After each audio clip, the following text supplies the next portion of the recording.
Assalamualaikum warahmatullahi wabarakatuh. Selamat pagi Bapak Ibu semuanya. Selamat datang, selamat bergabung dalam acara webinar konsep Karnus. Yang pada acara kali ini kita akan membahas tentang Tibu Nawawi dan juga konsep Karnus, penerapannya bagaimana dan saling melengkapi seperti apa. Dan untuk pada hari ini mohon dipastikan Bapak Ibu mengikuti acara hari ini hingga akhir karena akan ada door prize sebuah buku, yaitu buku Resep Sehat JSR dari Dr. Zaidul Akbar.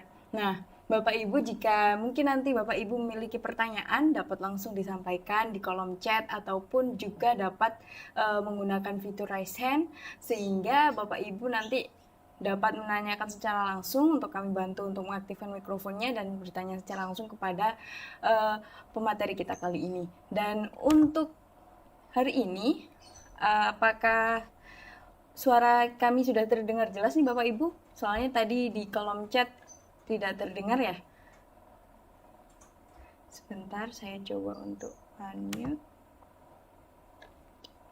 Oh sudah, baik.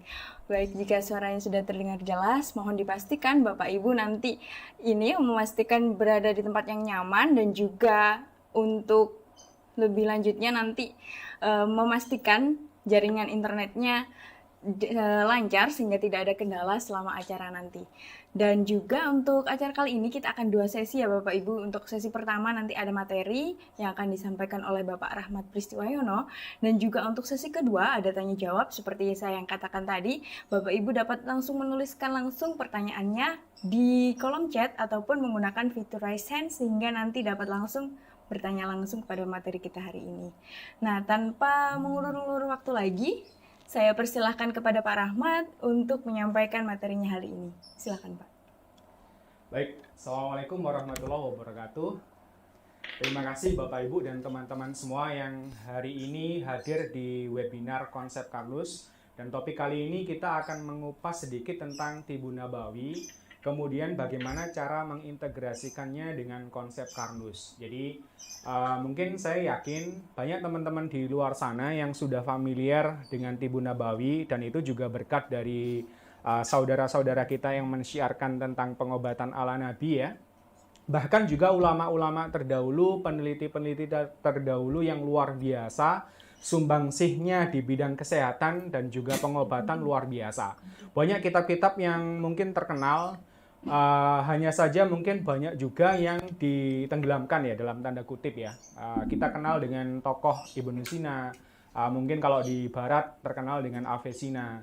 Dan mungkin kalau di Tibu Nabawi, mungkin kalau kita lihat historinya, semenjak banyak ilmuwan-ilmuwan kita yang mengkaji tentang Al-Quran, kemudian dikorelasikan dengan pengobatan ya, kemudian juga mempelajari tentang pengobatan-pengobatan dari Yunani, Romawi, mungkin dari China ya.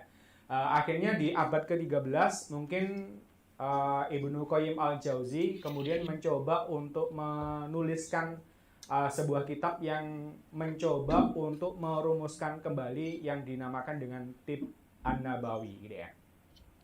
Cuman di sini saya nggak akan membahas lebih dalam tentang Tibu Nabawi. Bapak Ibu dan teman-teman nanti bisa membaca kitab, membaca literatur yang cukup banyak. Bahkan mungkin di sosial media, di YouTube gitu ya, itu juga banyak yang mengupas tentang Tibu Nabawi gitu ya. Tetapi di sini fokus kita pada hari ini di webinar ini, saya akan mencoba untuk mengkorelasikan atau mencoba untuk merangkai benang merah Tibu Nabawi yang selama ini dikaji oleh saudara-saudara kita di luar sana, dan mungkin juga Bapak Ibu semua yang ada di sini. Saya yakin ada juga yang praktisi, ada yang seorang tabib, ada yang terapis, ada yang pengobat tradisional, bahkan ada juga yang mungkin para medis ya, dokter, perawat, bidan ya. Dan wilayahnya juga banyak tadi ya, ada yang sampai luar negeri ya, ada yang dari Hong Kong gitu ya. Saya lihat cukup antusias. Semoga pada pertemuan kali ini kita akan mendapatkan satu hal yang melengkapi pemahaman kita terhadap pengobatan gitu ya, pengobatan gitu ya. Oke, saya sudah menyiapkan beberapa slide gitu ya. Langsung saja untuk mempercepat proses pembelajaran kita. Jadi kita coba mulai dengan tata niat kita ya. Kita semata-mata untuk mengkaji ilmu, dan semua ilmu kebaikan itu adalah berasal dari Allah. Kita memohon untuk ditambahkan ilmu dan pemahaman. Rabbi zidni ilma warzuqni fahma, gitu ya. Baik, langsung saja ke slide yang saya sudah siapkan, gitu ya.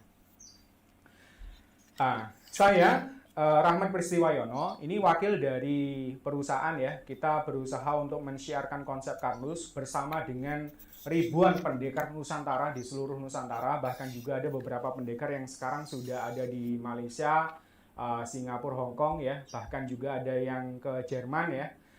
Kita berharap syiar konsep Karlus ini menjadi bola salju yang terus menggelinding semakin besar, yang nanti bisa mencerahkan masyarakat, dan masyarakat menjadi cerdas untuk sehat. Makanya konsep Karlus ini punya tagline cara cerdas untuk sehat. Kenapa begitu? Karena untuk sehat Bapak Ibu dan teman-teman semua, kita harus cerdas, gitu ya. Makanya kita perlu mempelajari ilmu. Dan ilmu itu luar biasa, tak ada batasnya Bapak Ibu, gitu ya. Makanya kenapa kalau misalnya Bapak Ibu dan teman-teman yang backgroundnya Muslim, gitu ya, saya yakin kewajiban seorang mukmin Muslim itu adalah menuntut ilmu. Dari mulai lahir sampai lahat, gitu ya. Sampai di liang lahat, gitu ya. Sampai akhirnya sampai usia kita berakhir, gitu ya. Nah, oleh sebab itu kita coba untuk senantiasa, meskipun kita belajar itu kita ulang-ulang. Kenapa sih misalnya mempelajari Al-Quran, mempelajari hadis kok diulang-ulang, itu semakin memperkuat sel neuron di otak kita, gitu ya. Oke, saya akan membahas tentang Tibun Nabawi, gitu ya. Jadi di luar sana itu banyak, dan sekarang sudah booming, banyak buku-buku juga ya. Jadi saya akan menukil sebuah hadis riwayat Bukhari ya. Jadi tidaklah Allah menurunkan penyakit melainkan beserta penawarnya. Lah, kemudian banyak ulama-ulama dulu, kemudian peneliti-peneliti juga, baik yang muslim maupun non-muslim, baik dari timur maupun barat, yang kemudian meneliti. Yang diteliti apa? Kalau skupnya Tibun Nabawi ya. Kalau kita berbicara tentang Tibun Nabawi, ini adalah semua yang bersumber dari apa yang dibawa oleh Nabi Muhammad, gitu ya. Entah itu dari Al-Quran maupun Al-Hadis, gitu ya. Kalau kita melihat referensinya, sebenarnya banyak Bapak Ibu. Yang saya cuplik di sini itu hanyalah sebagian saja yang memang masyhur di tengah-tengah masyarakat, yang populer di tengah-tengah masyarakat. Apa saja itu? Yang pertama adalah bekam. Ya, bekam ini juga luar biasa, banyak juga sekarang yang kita bisa mendapati terapis bekam itu dengan mudah sekarang, gitu ya. Karena masyarakat sudah mulai banyak yang mempraktekkan resep sehat dengan bekam, gitu ya. Kemudian juga ada herbal-herbal ya, atau mungkin bahan-bahan alami yang memang disebutkan oleh Rasulullah, gitu ya. Jadi contohnya adalah habatus sauda, gitu ya. Sangat familiar sekali mungkin teman-teman di sini ya, bahwa habatus sauda itu punya khasiat yang luar biasa untuk semua penyakit, gitu ya. Kalau di hadis itu dikatakan sebagai obat dari semua penyakit kecuali kematian, gitu ya, kecuali kematian. Kemudian ada juga madu ya. Madu ini sudah sangat populer banget ya, gitu ya. Karena madu sendiri itu bahkan ada di Al-Quran, bukan hanya di hadis ya. Kalau hadis ada juga ya, tentang berobatlah dengan bekam, madu, dan bekam dan madu ya yang disunahkan. Ada lagi yang dicos sama besi panas, itu tidak dianjurkan untuk umatnya Nabi Muhammad, gitu ya. Nah, madu ini sebenarnya ada juga di dalam Al-Quran, khususnya surat An-Nahl, gitu ya. Surat An-Nahl ini surat lebah ya, luar biasa. Di Quran ini Allah membuat sebuah pemberitahuan kepada kita bahwa Allah ini mengilhami lebah untuk membuat sarang-sarang di bukit-bukit dan pepohonan, bahkan di tempat yang dibikin manusia. Jadi lebah ini sudah dikasih ilham, dikasih perintah sama Allah, gitu ya, untuk memang mendiami. Makanya kita harus bersyukur, atau bahkan yang teman-teman yang punya peternakan lebah juga perlu bersyukur. Kenapa? Kalau tidak Allah perintahkan lebah itu untuk menempati tempat yang dibikin manusia, bisa jadi kita bikin rumah-rumahan lebah, nggak ada yang nempati, ya nggak mungkin akan ada madu. Kemudian Allah juga memerintahkan lebah itu untuk menghisap sari bunga, sari buah yang ada di hutan, ada di mana saja. Kemudian mulailah memproduksi gitu ya, madu gitu ya. Dan disebutkan di surat tersebut bahwa Allah menyatakan bahwa madu, di dalam madu itu terdapat syifa linnas gitu ya. Terdapat obat bagi manusia. Nah, cuman ditutup di situ bagi orang-orang yang memikir, orang-orang yang berpikir gitu ya. Nah, ini luar biasa. Saking luar biasanya, akhirnya banyak orang-orang yang dalam tanda kutip tidak bertanggung jawab, kemudian membuat sintetis madu gitu ya.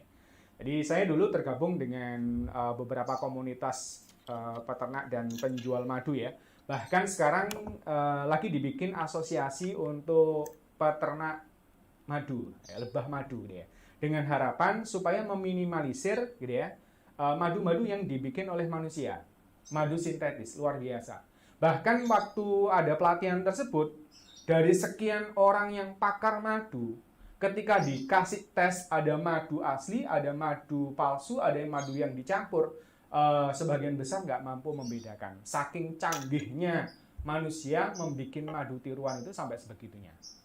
Terlepas dari itu, madu sebenarnya kalau memang aslinya itu memang madu asli gitu ya, itu dinas di Al-Quran sebagai syifa linnas gitu ya. Kemudian juga ada zaitun gitu ya. Karena di dalam hadis pun juga ada ya. Ada yang menisbatkan ke hadis, ada yang Al-Quran ya, watini wa zaitun. Jadi kadang-kadang juga ada teman-teman kita yang mempelajari Tibun Nabawi ini adalah mengupas tentang bahan-bahan yang ada di dalam Al-Quran dan Al-Hadis gitu ya. Jadi kalau di hadis mungkin berlauklah dengan zaitun dan berminyaklah dengan minyak zaitun. Nah ini yang kadang sering teman-teman di luar sana ini salah kaprah gitu ya. Salah kaprah itu bukan berminyak dengan minyak zaitun gitu ya. Misalnya minyak pakai rambut gitu ya, atau mungkin minyak goreng gitu ya. Tetapi justru yang dimakan itu adalah minyaknya gitu ya. Padahal di situ berlauklah. Jadi kalau orang-orang zaman dulu yang makan buah zaitun itu luar biasa. Beberapa wilayah yang memang membiasakan mereka makan buah zaitun itu luar biasa kesehatannya. Cuman sekarang selama ini masyarakat mungkin banyak yang kemudian terdistorsi. Contoh nih, kalau puasa berbukalah dengan yang manis. Padahal hadisnya nggak seperti itu, bukan yang manis. Berbukalah dengan misalnya air putih, kemudian kurma, gitu ya, seperti itu. Kemudian ditafsirkan yang manis, gitu ya. Kemudian berlauknya dengan zaitun, makan zaitun, ya, tapi jadinya minum minyak zaitun, gitu ya. Nah, kenapa kok saya mencoba untuk meluruskan hal ini? Karena banyak teman-teman atau saudara-saudara kita di luar sana yang terbiasa minum minyak zaitun malah justru menjadikan dia sakit, nggak tambah sehat. Nah, kenapa kok saya mengangkat konsep Karnus itu supaya bisa merangkai semua Tibun Nabawi, gitu ya, agar benar-benar teman-teman yang praktisi di Tibun Nabawi, apalagi membawa nama Nabi ya, itu menjadikan bisa menerapkannya dengan sempurna, dengan baik. Supaya memang hasilnya lebih maksimal, lebih optimal, kemudian tidak sampai mencoreng kebesaran nama Nabi. Gitu ya. Kenapa kok seperti itu? Karena ada kasus nih teman-teman Bapak Ibu semua. Jadi ada orang yang, nah ini, fanatik sekali dengan bekam. Fanatik sekali dengan bekam. Karena sudah punya keyakinan yang luar biasa bahwa semua penyakit bisa sembuh dengan bekam. Nah, suatu ketika dia sudah mempraktekkan ke pasien-pasiennya banyak sekali. Suatu ketika dia sakit, dibekam, kemudian belum sembuh, dibekam lagi, belum sembuh, dibekam, rutin dia bekam gitu ya.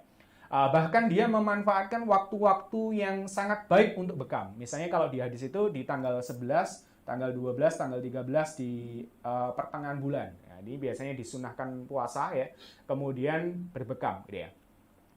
Akhirnya sampai satu titik kok nggak sembuh-sembuh ya. Kemudian batinnya itu bertanya, apa ya Nabi Muhammad bohong gitu ya. Nah ini jangan sampai terjadi. Bahkan kemudian kalau misalnya ada orang yang berniat kurang baik gitu ya, kemudian bertanya, tuh orang itu suka minum zaitun, minyak zaitun, terus dia juga rutin berbekam, toh sakit juga gitu ya. Nah ini yang nanti coba kita dudukkan bagaimana caranya. Jadi pengobatan itu nggak cuma sekedar begitu saja, teman-teman. Ibaratnya kalau masak, ya. Kalau masak itu ada bahan, ada alat, dan cara masaknya. Cara masaknya. Sama seperti kalau misalnya dalam pengobatan pun juga ada seperti itu. Contoh misalnya kayak Dr. Zaidul Akbar ya, nulis buku JSR ya.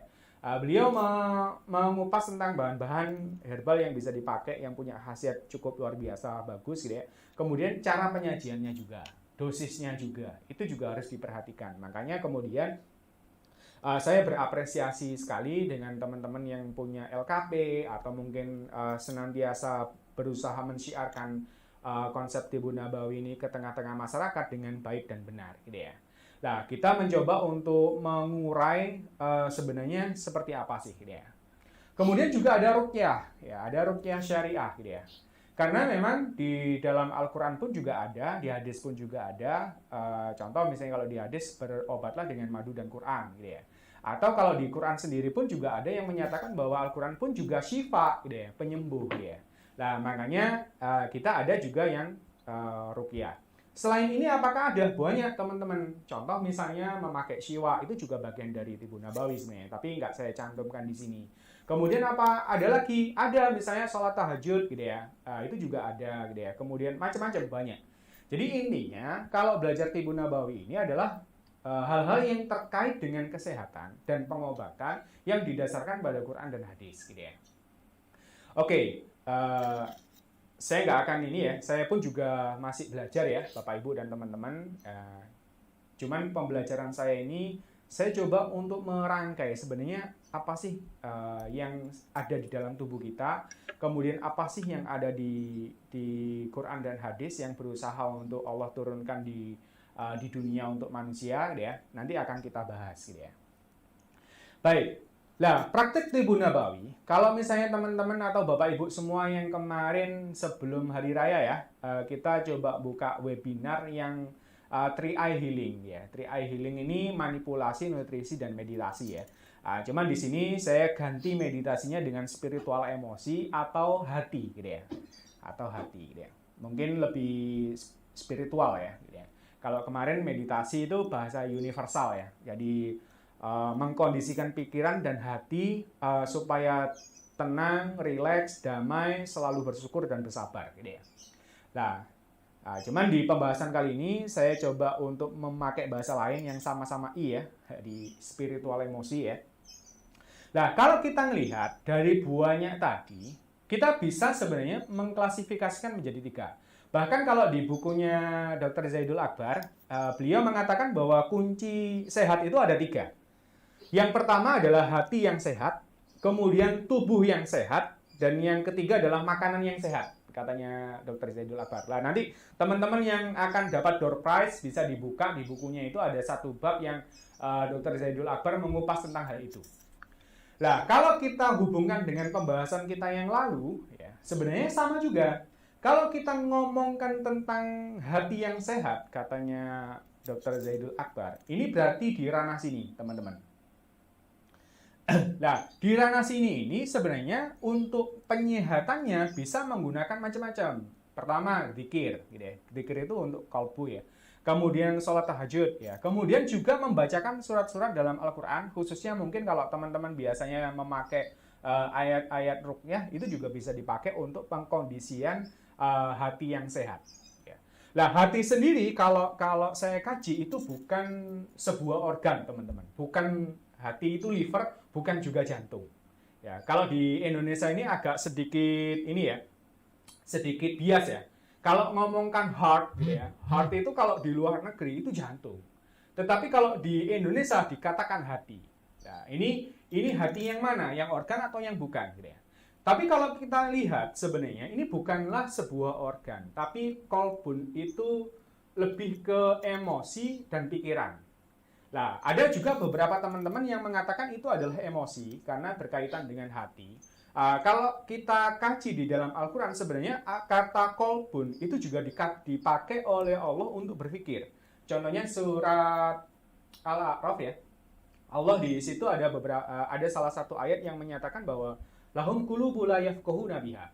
mereka diberikan hati, tidak dipakai untuk berpikir, tidak dipakai untuk memahami.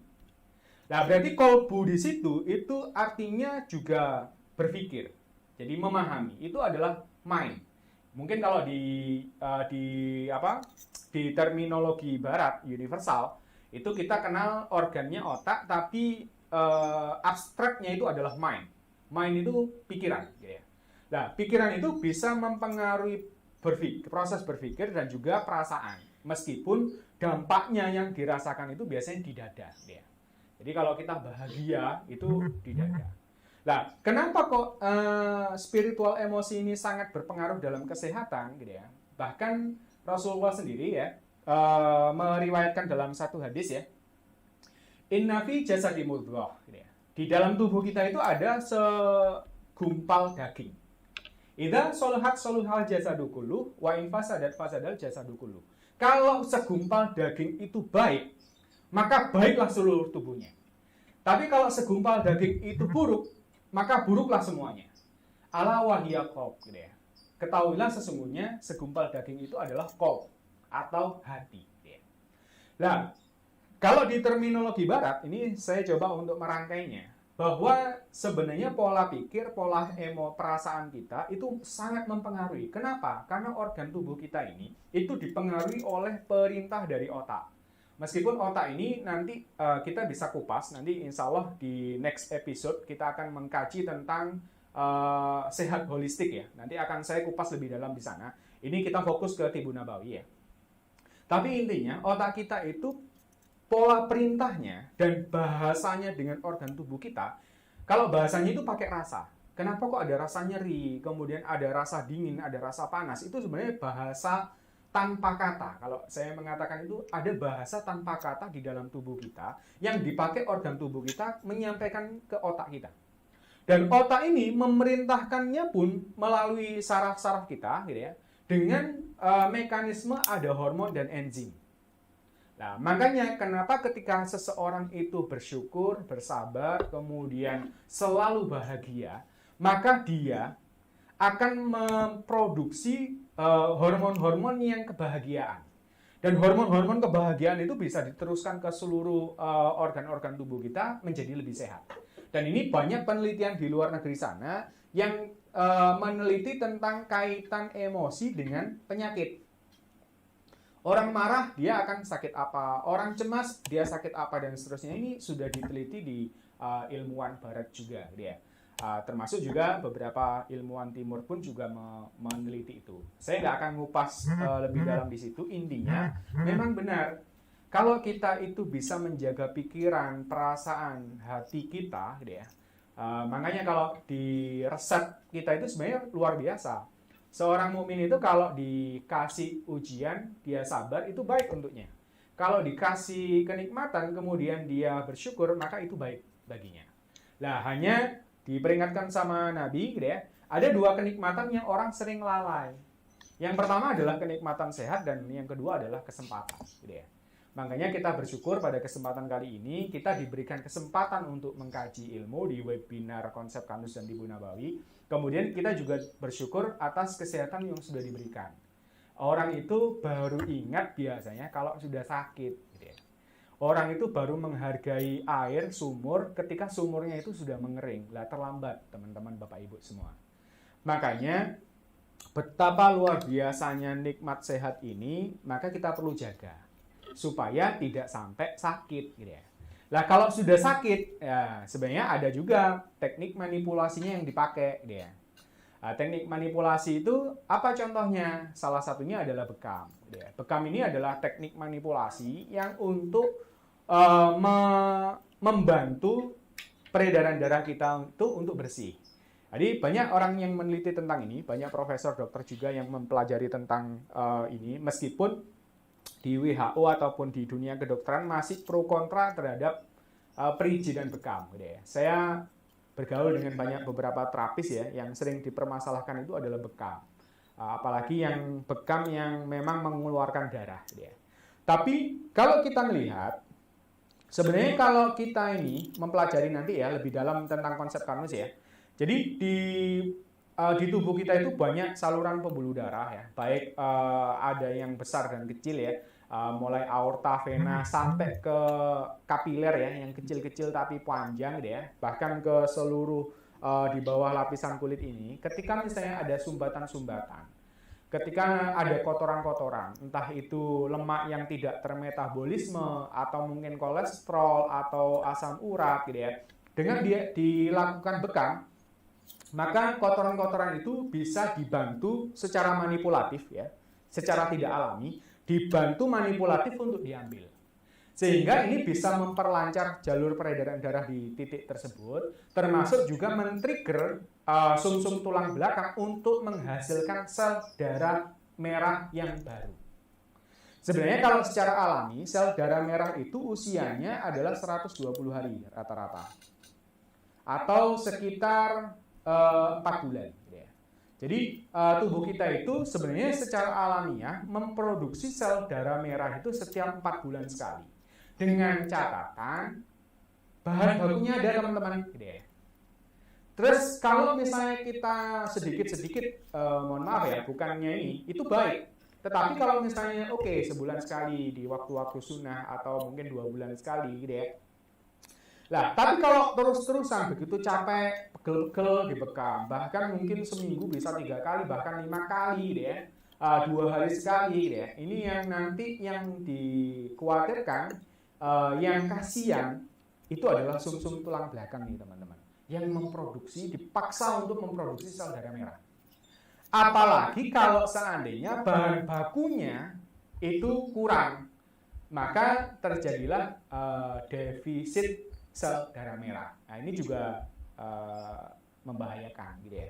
Makanya kita harus bijak menggunakannya gitu ya. Nah, syukur-syukur kita berusaha untuk sehat gitu ya, supaya tidak perlu manipulatif atau ya sesekali saja manipulatif gitu ya.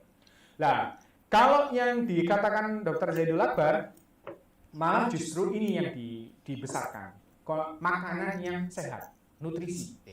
Katanya Dr. Zaidul Akbar selama 6 tahun belajar di kedokteran, sayang sekali hanya 2 SKS yang mempelajari tentang makanan sehat. Nah ini yang ini. Padahal sebenarnya kalau kita makan sehat itu kalau di Tibbun Nabawi apa? Ya syaratnya cuma 2, halal dan thayyib. Halal dan baik. Nah, nanti akan kita bahas lebih dalam waktu pembahasan konsep kanus nih. Nah, di nutrisi ini ada banyak, contohnya madu, kemudian buah zaitun, kemudian habatus sauda atau jinten hitam gitu ya. Nah, ini buahnya enak teman-teman gitu ya. Bisa dikonsumsi sebagaimana orang-orang dulu mengkonsumsi buah zaitun gitu ya. Kemudian minyaknya juga bisa dipakai digoreng, bisa juga untuk minyak rambut gitu ya. Nggak tahu ya sekarang apakah ada minyak rambut yang seperti ini gitu ya. Oke. Nah, di konsep karnus ini Bapak Ibu teman-teman, kalau yang tadi ya, kalau di sini itu kaitannya adalah proses penyembuhannya. Tetapi di konsep karnus ini melengkapi core-nya di sini, apa sih yang menyebabkan sakit? Dan ini kita nukil juga dari ini ya, riwayat Imam Al-Hafiz As-Suyuti rahimahullah ya. Jadi dikatakan bahwa al-aslu kulida al-barodah gitu ya. Sumber segala penyakit adalah al-barodah. Nah, ini jarang sekali ya dikupas oleh saudara-saudara kita ya. Nah, kalau al-barodah ini dikatakan adalah jeleknya pencernaan. Kalaupun ada yang mengupas tentang ini, al-barodah ini biasanya kaitannya adalah kekenyangan, kemudian tidak proporsional makannya, misalnya harus dibagi makannya berapa, airnya berapa gitu ya. Tetapi kalau di konsep kanus bisa lebih menyelami lagi, sebenarnya luar biasa. Riwayat ini itu memberikan satu clue ya. Ternyata memang benar segala sumber dari segala penyakit itu adalah pencernaan yang buruk. Nah, pencernaan itu dari mana? Mulai dari mulut, ronggongan, lambung, kemudian termasuk juga hati empedu ya, kemudian usus 12 jari, usus halus sampai usus besar dan sekresinya gitu ya.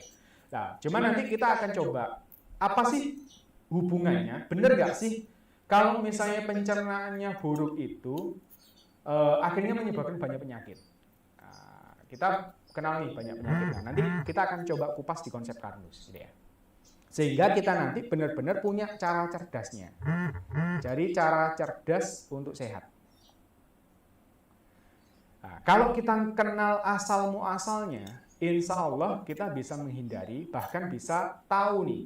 Ternyata di tengah-tengah masyarakat, ini saya garis bawahi, di tengah-tengah masyarakat itu banyak kezaliman yang tidak disadari. Ini saya nggak main-main, saya nggak bergurau ya. Banyak kezaliman di tengah-tengah masyarakat kita saat ini, itu yang tidak disadari. Makanya nanti saya berharap teman-teman Bapak Ibu semua yang hadir di webinar kali ini, kemudian paham tentang hal ini, syiarkan. Syiarkan. Sebisanya. Oke, kita akan kupas nih. Nah, sebelum kita kupas tentang ini ya, ini kita juga punya pendekar ya, seorang dokter Haji Muhammad Wahid ya. Beliau ini luar biasa, punya klinik namanya MGA Marasaki. Saya tanya waktu itu, kenapa dokter kok dikasih nama MGA Marasaki? Ternyata kepanjangan Mugi Gusti Allah Marasaki. Jadi esensi sebenarnya luar biasa di Tibun Nabawi itu adalah sebuah ini ya, ketika kita sakit maka dialah yang menyembuhkan. Allah lah yang menyembuhkan. Sedangkan kayak terapi, kemudian nutrisi, kemudian yang lain-lainnya itu adalah hanya wasilah. Itu keimanan yang harus dibangun. Dan beliau ini luar biasa. Ketika saya berkunjung ke kliniknya di Jombang ya, saya tanya gimana pasien itu di treatment atau dilakukan penanganan. Ternyata apapun penyakitnya sama dokter Wahid ini, yang pertama itu diruqyah. Diajak ngobrol, kemudian dibacakan beberapa ayat-ayat ruqyah ya, kemudian baru diterapi. Habis itu baru konsultasi kesehatannya secara medis. Kalau memang perlu dikasih antibiotik, kalau nggak perlu enggak, dikasih nutrisi. Luar biasa, waktu saya ke sana itu malah resepnya itu banyak nutrisinya daripada obatnya. Jadi obat itu kalau nggak benar-benar butuh antibiotik ya nggak dikasih antibiotik. Kalau nggak butuh benar-benar dikasih anti nyeri nggak mungkin dikasih anti nyeri. Apalagi kalau terkait dengan lambung, ya, beliau sudah langsung pakai nutrisinya, ya. Bukan pakai obat-obat yang justru menetralkan asam lambung. Karena beliau sudah mengkaji tentang konsep Carnus, kemudian mengikuti kuliah-kuliahnya. Jadi ada kuliah konsep Carnus ya, Bapak Ibu dan teman-teman. Itu 2 hari 1 malam, full ilmu, full praktek gitu ya, sehingga Bapak Ibu benar-benar tahu dan dibuktikan secara ilmiah apa yang sudah dinubuahkan beberapa abad yang lalu oleh Nabi Muhammad gitu ya. Nah, oke, kita akan mempelajari tentang konsep Carnus ini Bapak Ibu. Konsep Carnus ini apa? Konsep Carnus itu adalah metodologi dasar untuk mempelajari dan mengembalikan cara kerja tubuh manusia berdasarkan algoritma Sang Kholik, Sang Pencipta. Mulai dari aktivitas tingkat sel sampai aktivitas tubuh manusia dan hubungannya dengan alam semesta. Luar biasa. Jadi karena kita Khalifah fil ard, nggak tahu yang dipimpin ya kurang baik berarti gitu ya. Makanya di konsep Carnus ini kita akan mengkaji, bertadabbur dan bertafakur ya. Jadi tentang konsep ini. Ibaratnya gini Bapak Ibu. Kita ini tubuh, ya. Tubuh ini sebenarnya adalah kendaraan kita hidup di dunia. Yang nantinya pun juga akan kita tinggalkan, gitu ya. Nah, tubuh ini ibarat kendaraan, ibarat mobil. Coba deh Bapak Ibu, kalau misalnya punya kendaraan mobil atau motor, yang dibaca apa? Kan buku manual. Buku manual itu tentang pengoperasiannya sampai perawatannya. Itu pasti. Nah, sayangnya manusia ini diturunkan awalnya belum ada user guide-nya, belum ada buku panduannya, belum ada buku manualnya. Kemudian barulah para utusan-utusan terdahulu kemudian mencari kebenaran, mencari informasi-informasi tentang ketuhanan sampai tahu tentang Al-Kholik, kemudian diberikan ilham dan wahyu gitu ya. Sampai akhirnya dibukukanlah kitab-kitab yang sudah ada sekarang ini. Salah satunya mungkin Al-Qur'an ya. Nah, di situ itu adalah guidance sebenarnya, gitu ya, guidance. Nah, sebenarnya kayak ayat-ayat itu kalau kita kaji itu memang ada ayat-ayat yang kauniyah dan kauniyah. Ada ayat-ayat yang tertulis dan ada yang tidak tertulis. Jadi kalau misalnya Allah berfirman menciptakan langit dan bumi dan seterusnya, ya, tanda-tanda, berarti ayat-ayat bagi orang yang berpikir itu berarti adalah ayat-ayat yang tersirat. Termasuk kalau kita mau membaca tubuh kita, buku manualnya, boleh, ada Al-Quran dan As-Sunnah. Tapi kita juga bisa membaca tubuh kita. Karena perintah kita pun yang pertama adalah Iqra, bacalah. Gitu ya. Yang dibaca gimana? Ya udah sifat-sifatnya, cara kerjanya, struktur tubuh kita, dan bagaimana cara merawatnya. Itu sebenarnya bisa kita pelajari dengan ilmu dasar. Ilmu dasar itu ada ilmu biologi, ada ilmu fisika, ada ilmu kimia, ada biomolekuler, dan macam-macam.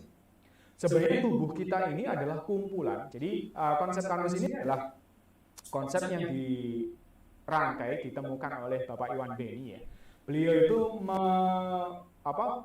mempelajari banyak bidang ilmu, baru mendapatkan kesimpulan bahwa manusia itu adalah puncak dari segala ilmu. Jadi di situ ada fisikanya, ada kimianya, ada kelistrikannya, ada magnetnya, ada macam-macam. Makanya kalau kita belajar tentang ilmu dasar sebenarnya itu adalah ada di dalam tubuh kita. Ya, makanya kita nanti akan membahas tentang konsep Karnus ini. Nah, saya mulai dari peta kehidupan alam semesta nih Bapak Ibu. Ini kita akan belajar tentang siklus energi kehidupan. Kenapa ini penting? Karena ada kaitannya sama nanti benar nggak fungsi pencernaan itu apa. Nah, di dalam siklus energi kehidupan, gitu ya. Jadi Allah itu sudah menciptakan senyawa-senyawa ya, yang kecil, ya. yang kecil bahkan tak terlihat. Ada yang tak terlihat, ada yang terlihat kalau sudah berkumpul dalam jumlah yang besar. Contoh misalnya kayak air itu mungkin bisa kelihatan. Oksigen kita nggak bisa lihat, nitrogen nggak bisa kita lihat, gitu ya. Tapi wujudnya itu ada. Nah, kalau dulu kita belajar tentang kimia, ya kimia.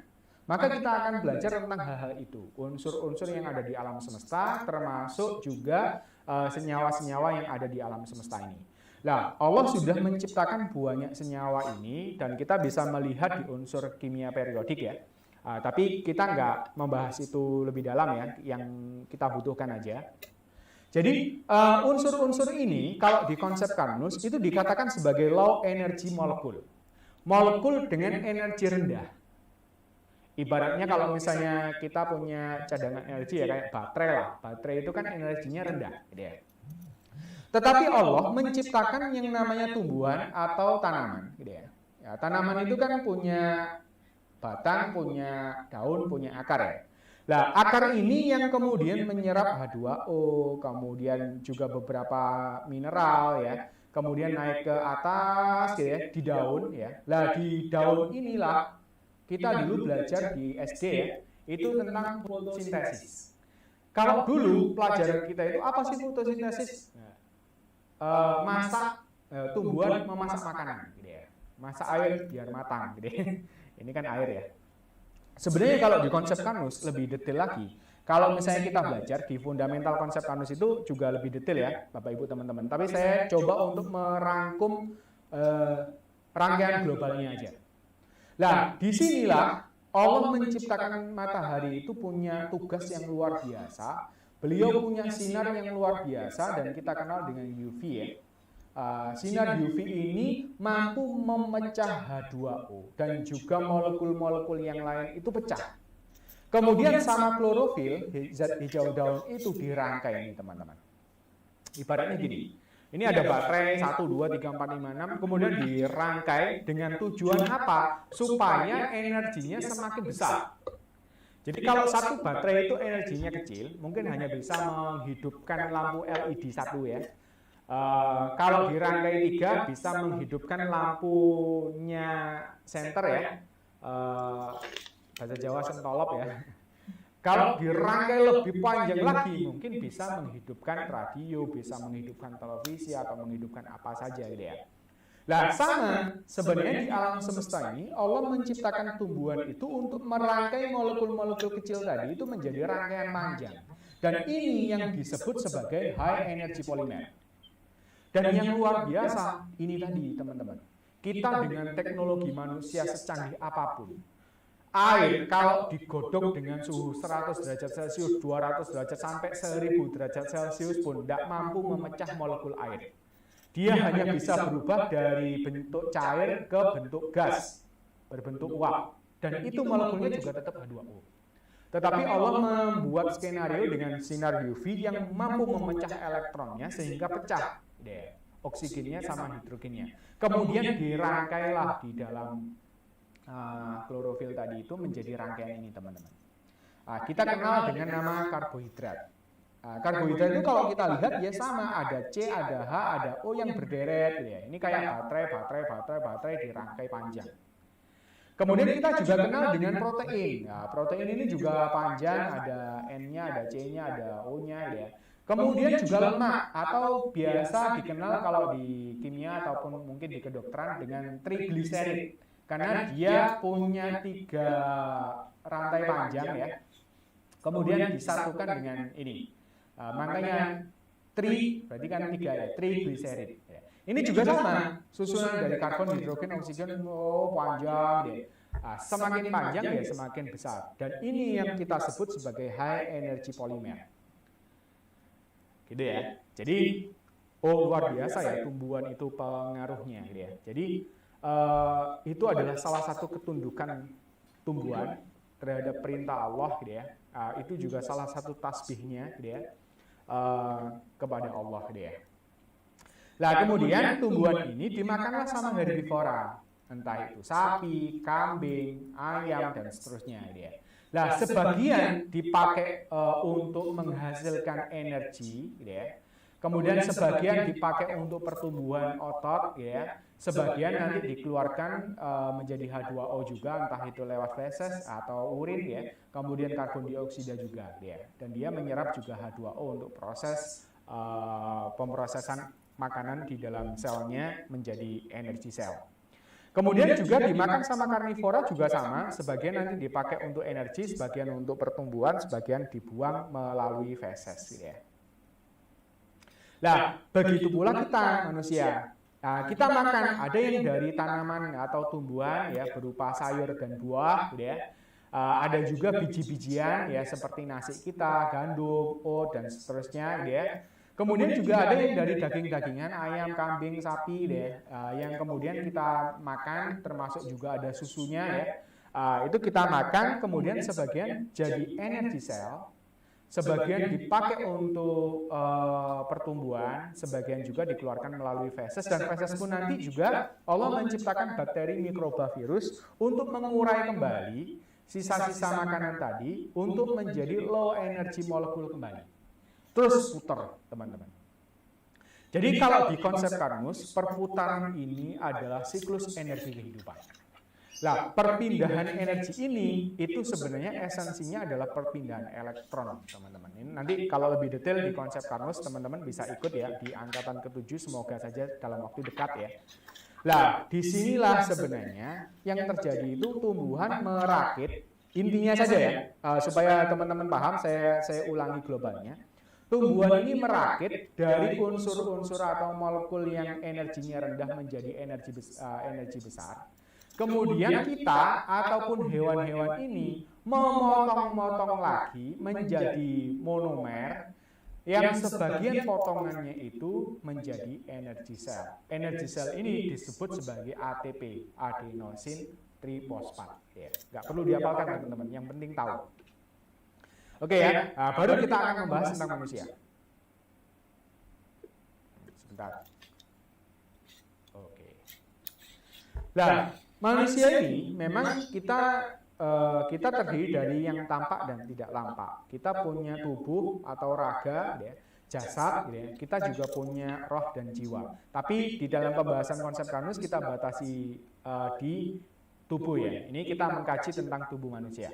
Di konsep Karnus, tubuh manusia ini adalah organisasi dari 100 triliun sel. Masing-masing sel ini akan membentuk jaringan membentuk organ membentuk sistem, dan sistem ini membentuk manusia, tubuh kita. Contoh nih, sel itu ada macam-macam, ada sel kulit, sel rambut, sel otot, sel darah merah, sel darah putih, macam-macam gitu ya. Dan sel-sel ini berkumpul. Ini contoh misalnya sel-sel kulit berkumpul digabungkan dengan satu zat ya, kemudian menjadilah jaringan kulit. Kemudian sel-sel otot ya, bentuknya kalau mungkin teman-teman yang sudah familiar sel darah merah, bentuknya bulat pipih gitu ya. Ada juga yang selnya itu bentuknya seperti ini. Sel-sel otot itu modelnya seperti itu. Ada juga sel yang bersilia, gitu ya, macam-macam gitu ya. Ini adalah sel-sel tubuh kita. Nah, sel-sel otot misalnya berkumpul menjadi beberapa sel ya, tergabung jadi otot gitu ya. Ada otot triceps, biceps, ada otot macam-macam ya. Itu.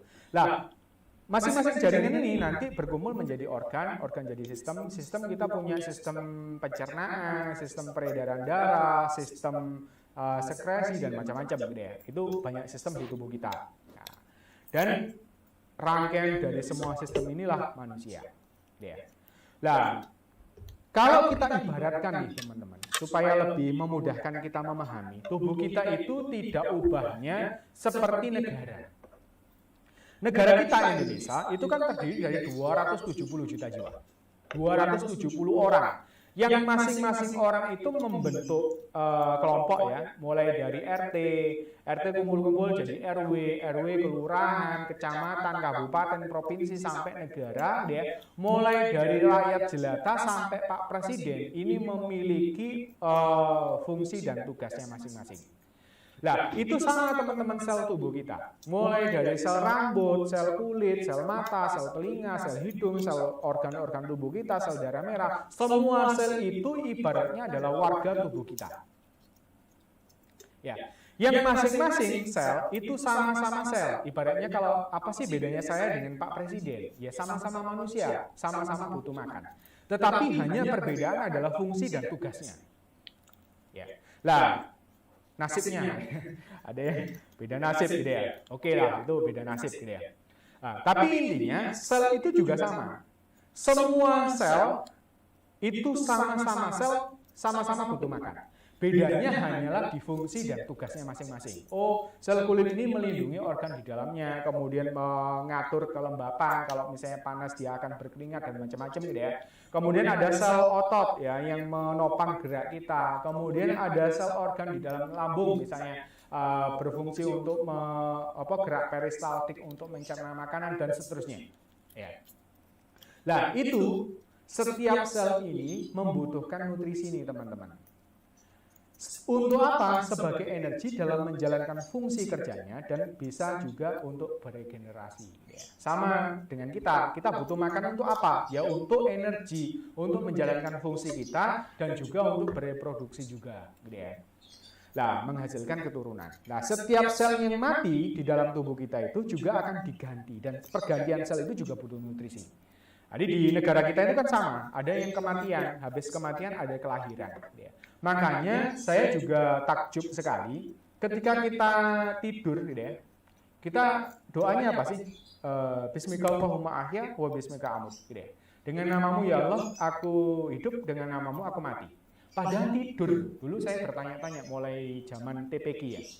Baru tersadarkan ternyata memang pada saat tidur kita itu banyak kematian-kematian sel. Kemudian ketika kita bangun juga kita mengucapkan alhamdulillah yang telah menghidupkan setelah mati. Alhamdulillahilladzi ahyana ba'da ma amatana wa ilaihin nusyur. Jadi dalam proses tidur kita itu banyak regenerasi sel. Makanya kalau dikatakan kullu nafsin setiap orang itu adalah imam, pemimpin, itu benar adanya. Jadi kita itu seperti memimpin 100 triliun sel. Tidak main-main, kalah loh Pak Presiden. Pak Presiden itu hanya mengatur 270 juta. Kita memimpin 100 triliun. Tidak main-main. Kalau kita nggak kenal rakyat kita, maka kita zalim. Makanya kita harus benar-benar tahu apa yang dimaui sel tubuh kita. Oke, supaya nggak memperpanjang Nah, disinilah konsep Karnus itu punya quote yang luar biasa sama Pak Iwan ya. Ini beliau adalah foundernya konsep Karnus. Manusia sehat adalah manusia yang sekian triliun selnya dapat makan. Makanya katanya Dr. Zaidul Akbar, ya makanan itu penting, makanan yang sehat, Nah, nanti akan kita bahas. Gitu ya. Lah, makanan yang kita makan nih teman-teman, Bapak Ibu semua dalam konsep Karnus, itu semua makanan yang halal dan baik. Itu adalah makanan yang calon nutrisi sel. Oke, maaf. Masih calon. Kenapa? Kalau misalnya kita ambil salah satu contoh sel di sini ya. Sel itu pun juga sebuah organisasi nih teman-teman. Ada pemimpinnya, inti sel, kemudian ada organel-organelnya, ini warganya. Nah, salah satu warganya itu ada yang bertugas untuk sebagai dapur, memasak untuk menjadikan energi. Nah, organel itu disebut dengan mitokondria. Ya. Nah, sel-sel tubuh kita ini tidak kenal yang namanya sate, tidak kenal namanya rawon, gulai, tidak kenal namanya pecel, itu tidak kenal teman-teman.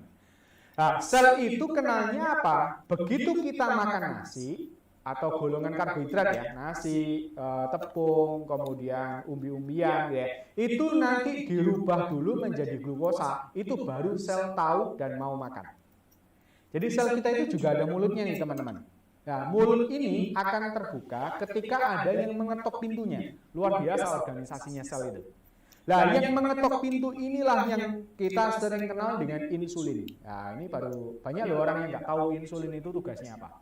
Dikira bahwa insulin itu yang gara-garanya diabetes gitu ya. Padahal diabetes itu bukan gara-gara insulin, tetapi kebudekan terhadap insulin atau resistensi insulin kalau bahasa kedokteran gitu ya.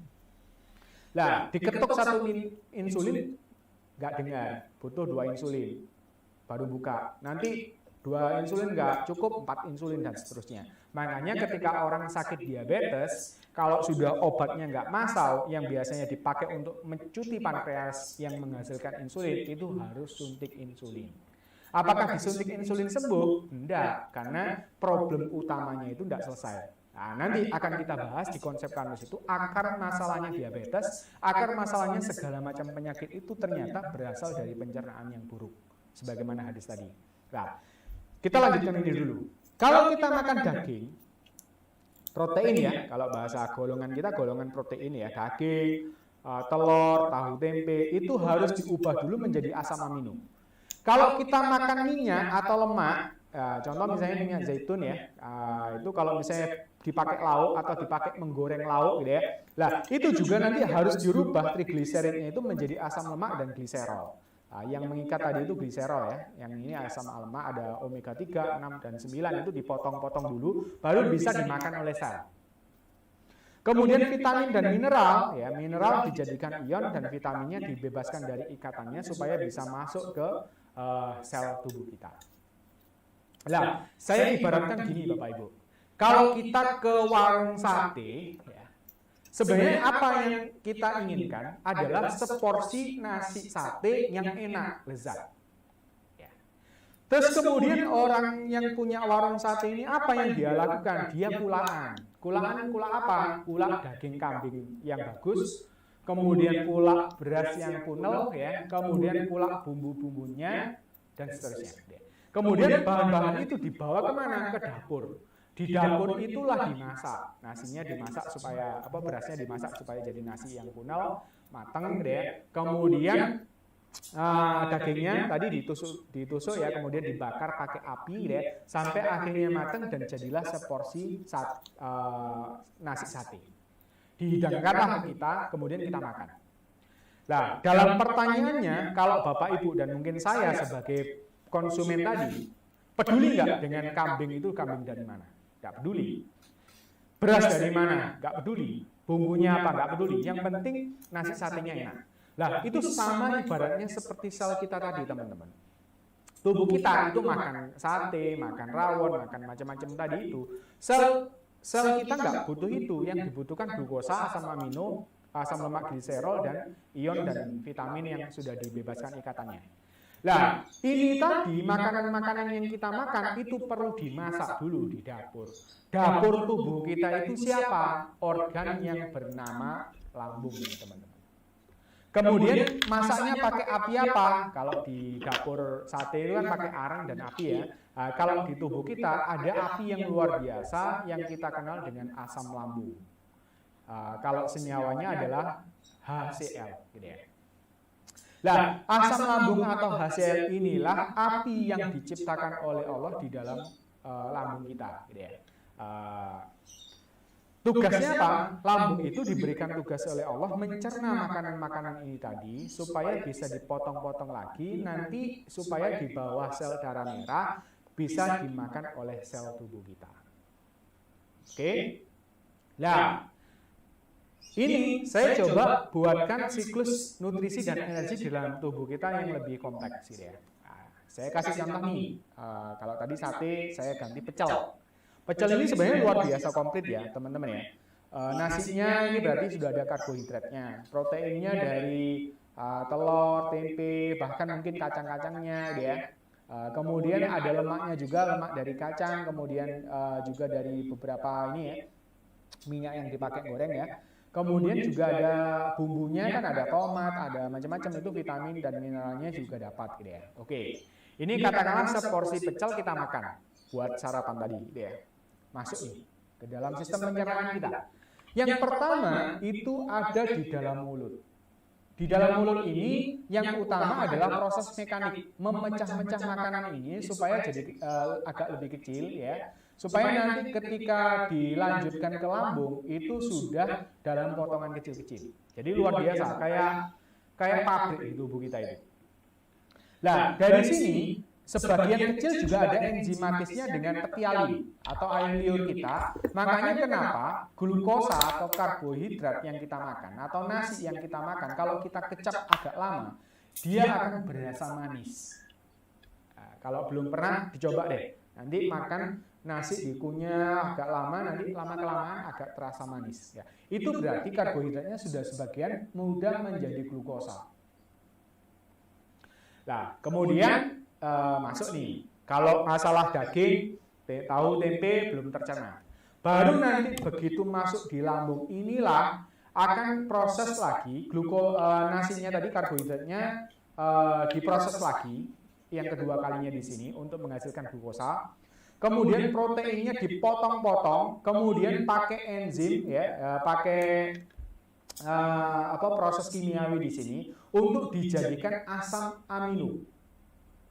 Kemudian lemaknya ini tidak diproses teman-teman, tapi nanti dibungkus oleh protein yang kita sebut dengan lipoprotein.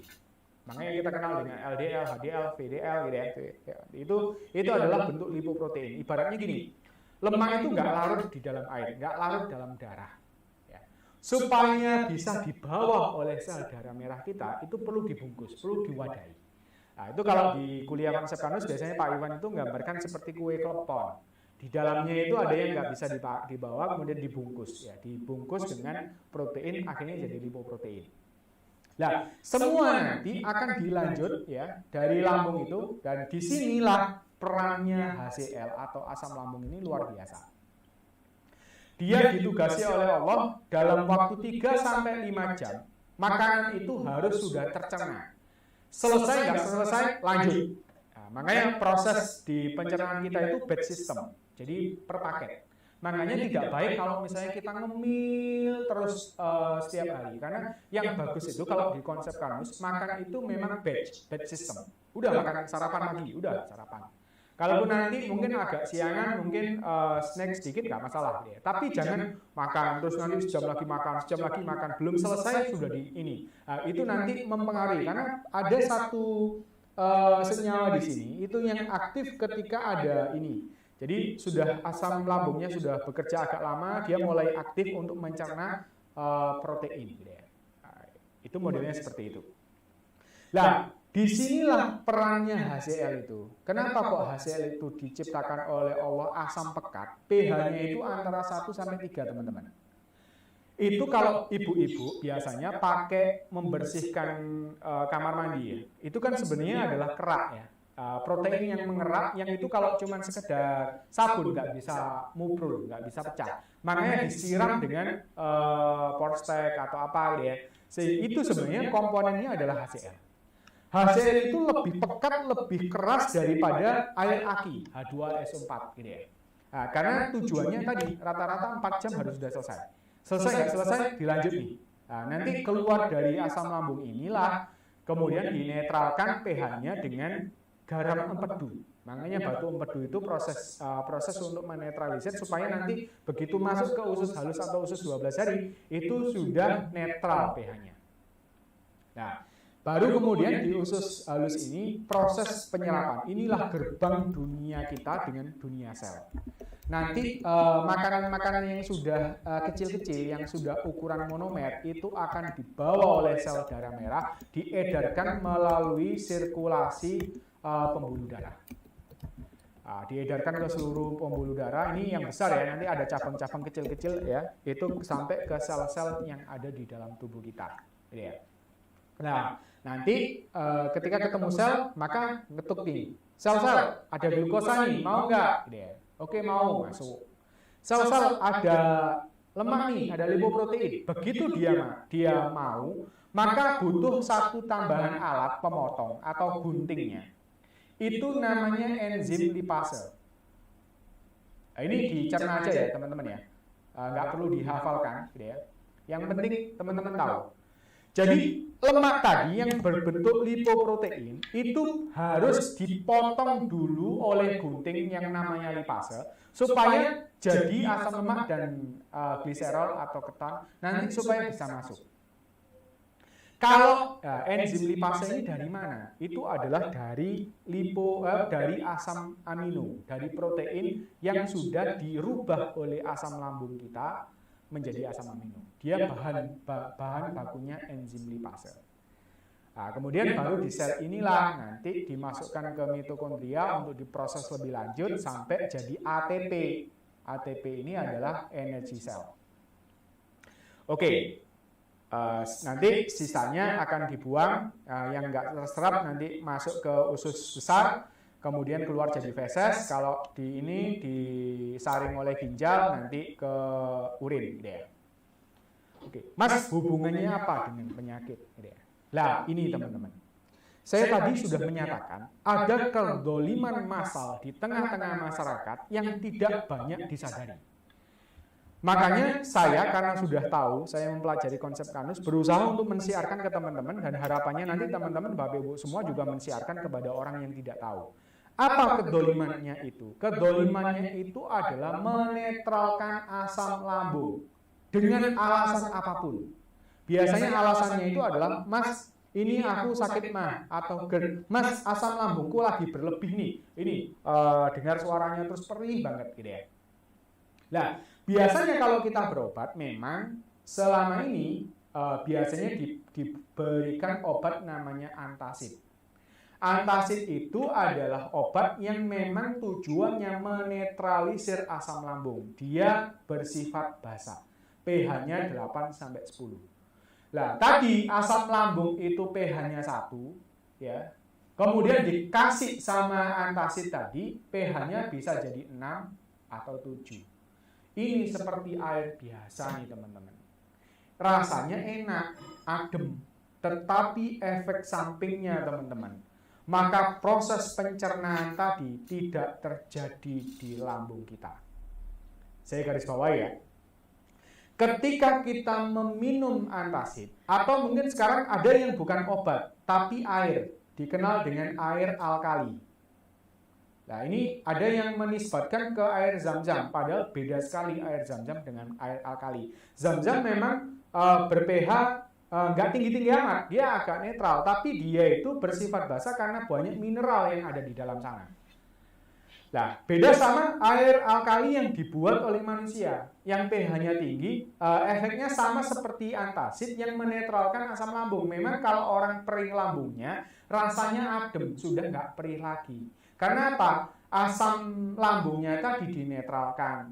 Dalam pertanyaannya, kalau misalnya lambung, sebenarnya problem lambung itu banyak teman-teman. Salah satunya itu adalah luka lambung. Karena sebenarnya mukosa lambung kita, dinding lambung kita itu usianya itu 3-5 hari sudah hancur kena asam lambung. Dan itu harus diregenerasi. Ada juga GERD itu yang katupnya di sini itu agak longgar ya, agak lower ya. Akhirnya asam lambungnya naik ke atas, akhirnya di tenggorokan kita itu terasa panas gitu ya.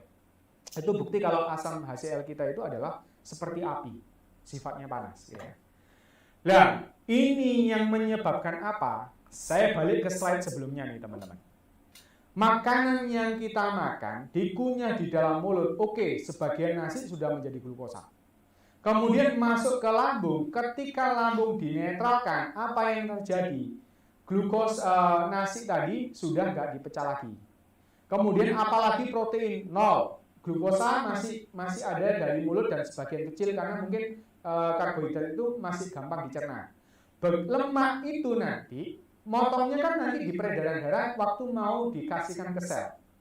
Yang motong enzim lipase. Enzim lipasenya nggak ada nih teman-teman, karena proteinnya nggak dipecah. Nggak ada enzim lipase. Akhirnya lemak nggak dimakan oleh sel, ngendon di dalam darah. Ya, kalau ngendon di dalam darah, baik glukosa ataupun yang lainnya, ya.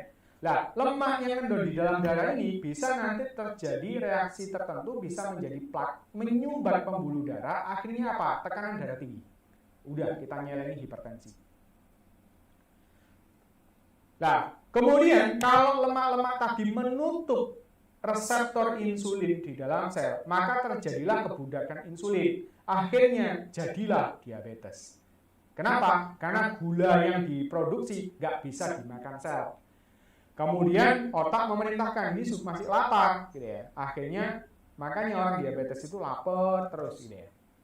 Kemudian apalagi obatnya itu memacu pankreas, kemudian menghambat liver untuk glucogeogenesis, gitu ya. Membentuk glukosa dari cadangan makanan yang kita punya, gitu ya. Nah, ini kacau sekali teman-teman. Nah, hipertensi kalau terus-terusan bisa nanti stroke, bisa nanti macam-macam, gitu ya. Bahkan kalau terjadi reaksi oksidatif dalam darah, nanti akan kita bahas, itu bisa jadi kanker, gitu ya.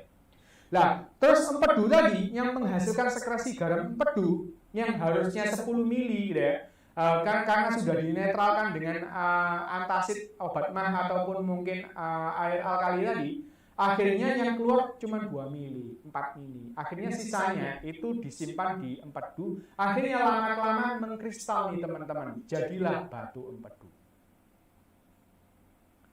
Nah, kemudian efek yang lainnya, sel-sel kita kelaparan nih teman-teman. Tidak bisa menjalankan fungsinya dengan baik, bahkan regenerasinya pun juga nanti akan terhambat. Oke ya, ini poin pertama, gitu ya. Jadi ternyata ketika lambung bermasalah, kemudian dinetralkan, maka nutrisi sel ini sudah tidak tersedia.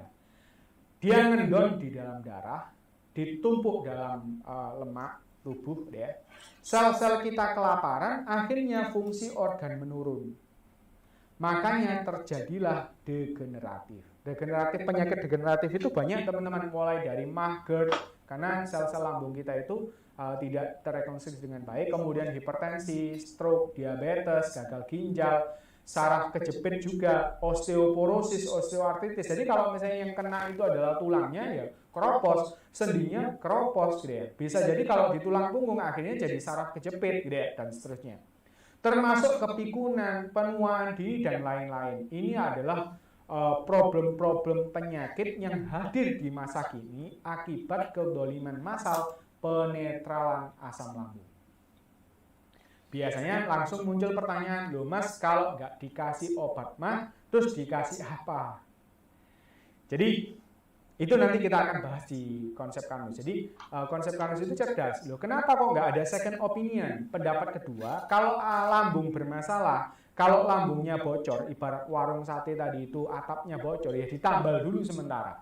Pakai apa? Nah, Pak Iwan membuat formulasi konsep Karnus itu satu makanan nutrisi yang bisa menjadi pati resisten, yang dia tidak hancur di dalam lambung selama 4 jam.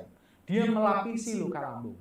Kemudian dikombinasi dengan kolagen, itu yang nanti kolagen itu adalah protein triple helix ya. Jadi bentuknya kayak kepang gitu ya. Itu adalah yang dipakai bahan utama untuk sel-sel organ kita. Dan ini yang cocok adalah kolagen dari sapi. Dan tentunya harus halal ya, harus halal. Itu. Oke ya. Nanti kita solusinya nanti di belakang gitu ya. Yang jelas teman-teman akan tahu, oh ternyata dari pencernaan yang buruk itu muncul berbagai masalah. Nah, nutrisi sel yang tidak tersedia dengan cukup juga dapat mengganggu proses regenerasi sel. Sel itu membelah, teman-teman, gitu ya. Membelah, ya. Dan Allah sudah membuat sebuah cetak biru atau blueprint yang kita kenal sebagai DNA. Itu yang menjamin sel baru akan sama seperti sel induknya. Nah, ini kalau nanti ada provokator nih, gitu ya. Ada reaksi oksidatif parsial di dalam darah karena kelebihan lemak tadi. Ingat, darah kita ada oksigen. Kalau terjadi pembakaran tidak di piston, tidak di mitokondria, tapi di pembuluh darah, terjadilah radikal bebas. Ini bisa mempengaruhi DNA sehingga salah perintah, ya, sehingga terjadilah sel abnormal. Jadi kalau penyakit degeneratif tadi itu karena sel kelaparan, kalau penyakit sel abnormal itu karena salah perintah, DNA-nya berubah, resepnya berubah.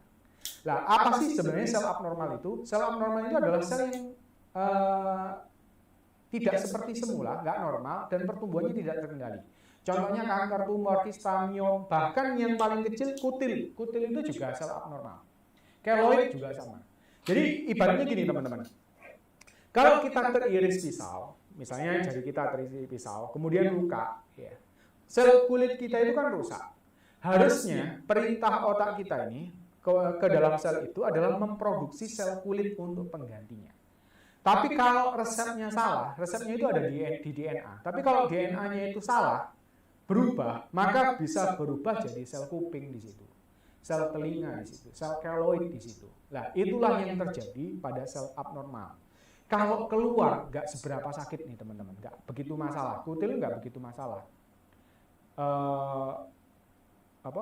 Lipoma juga nggak seberapa masalah karena benjolannya keluar. Tapi kalau ke dalam itu yang luar biasa. Makanya kayak tumor, kanker, kista, miom itu luar biasa. Nah, sebenarnya faktor pemicunya apa? Yang pertama adalah makanan. Makanya kenapa kita butuh makanan yang halal, lagi baik atau thayyib. Nah, kalau halal sudah, saya nggak perlu membahas, teman-teman sudah jago nih tentang makanan yang halal. Tetapi makanan yang baik ini yang jarang diketahui banyak orang. Nah, makanan yang baik itu secara sederhana di konsep Kanus adalah makanan manusia. Jangan makan makanan yang bukan manusia. Mas, apakah ada makanan yang bukan makanan manusia? Ada nih, teman-teman. Saya kasih contoh. Saking pintarnya manusia, itu berusaha untuk meniru. Sebenarnya obat-obat kimia sekarang itu meniru herbal, gitu ya.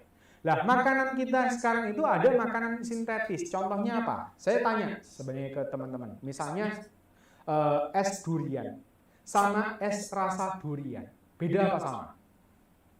Beda. Satunya durian betulan, ada wujudnya. Yang satunya hanya essence, hanya rasa durian.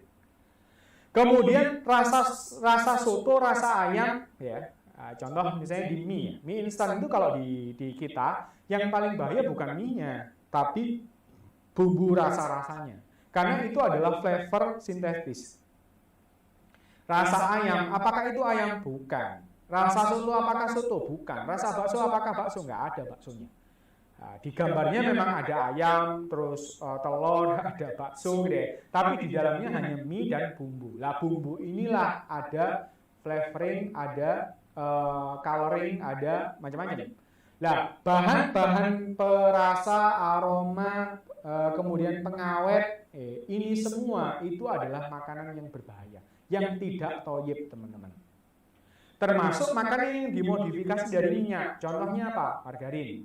Contohnya apalagi? Creamer. Jadi kalau Bapak Ibu misalnya minum kopi, ini bukan kopi ya, ini teh ya. Saya minum sebentar ya. Ini racikan kencur sama green tea sama rosella nih, teman-teman. Ini biar gorokannya enak. Jadi kemarin saya sempat agak flu ya, pakai racikan alami gitu ya. Pakai alga tea sama kencur gitu ya. Nah, ini teman-teman gitu ya. Ketika kita sudah tahu bahwa ternyata ada loh susu yang bukan susu. Mungkin teman-teman sudah banyak yang tahu, yang kental dan manis gitu ya. Itu susu yang bukan susu, itu hidrogenasi. Kemudian tadi ya, seperti creamer, kenapa kok bisa jadi serbuk, sepadat, padahal aslinya itu minyak. minyak yang dihidrogenasi sehingga menjadi krimer. Rasanya memang enak, tetapi nanti begitu masuk di pencernaan kita, dia tidak bisa dicerna, dan nanti ketika ngendon di dalam darah, nyumpeti ya, kalau misalnya dia nanti sampai mempengaruhi DNA, dia jadi kanker. Makanya sekarang mulailah makan makanan yang manusia. Oke lah, kita nggak bisa ngontrol sepenuhnya ya. Kita misalnya ke warung, kita nggak bisa ngontrol orangnya pakai penyedap rasa ayam atau rasa sapi gitu ya. Masih lebih mending micin ya. Micin itu masih glutamat dan itu bisa golongan protein ya. Tapi kalau misalnya yang tadi rasa-rasa itu yang susah dicerna. Ya. Kemudian yang kedua kosmetik. Nah, kosmetik itu meskipun diklaim wah ini pakai hidrokinon, yang aman dan macam-macam gitu ya, memutihkan tapi dari bahan-bahan alami. Tetapi kalau dia menyalahi kodrat sang pencipta, ya, sang pencipta itu menciptakan yang namanya pigmen nih teman-teman. Untuk melindungi, dia itu adalah tabir surya alami dari sinar UV. Ingat ya, sinar UV tadi itu bisa memecah H2O pecah. Dan itu kalau langsung kena sel di kulit kita, itu bisa langsung mempengaruhi DNA. Karena ada loncatan elektron gitu ya. Nah, makanya semua model pemutih itu kalau di konsep Kanus itu kurang baik.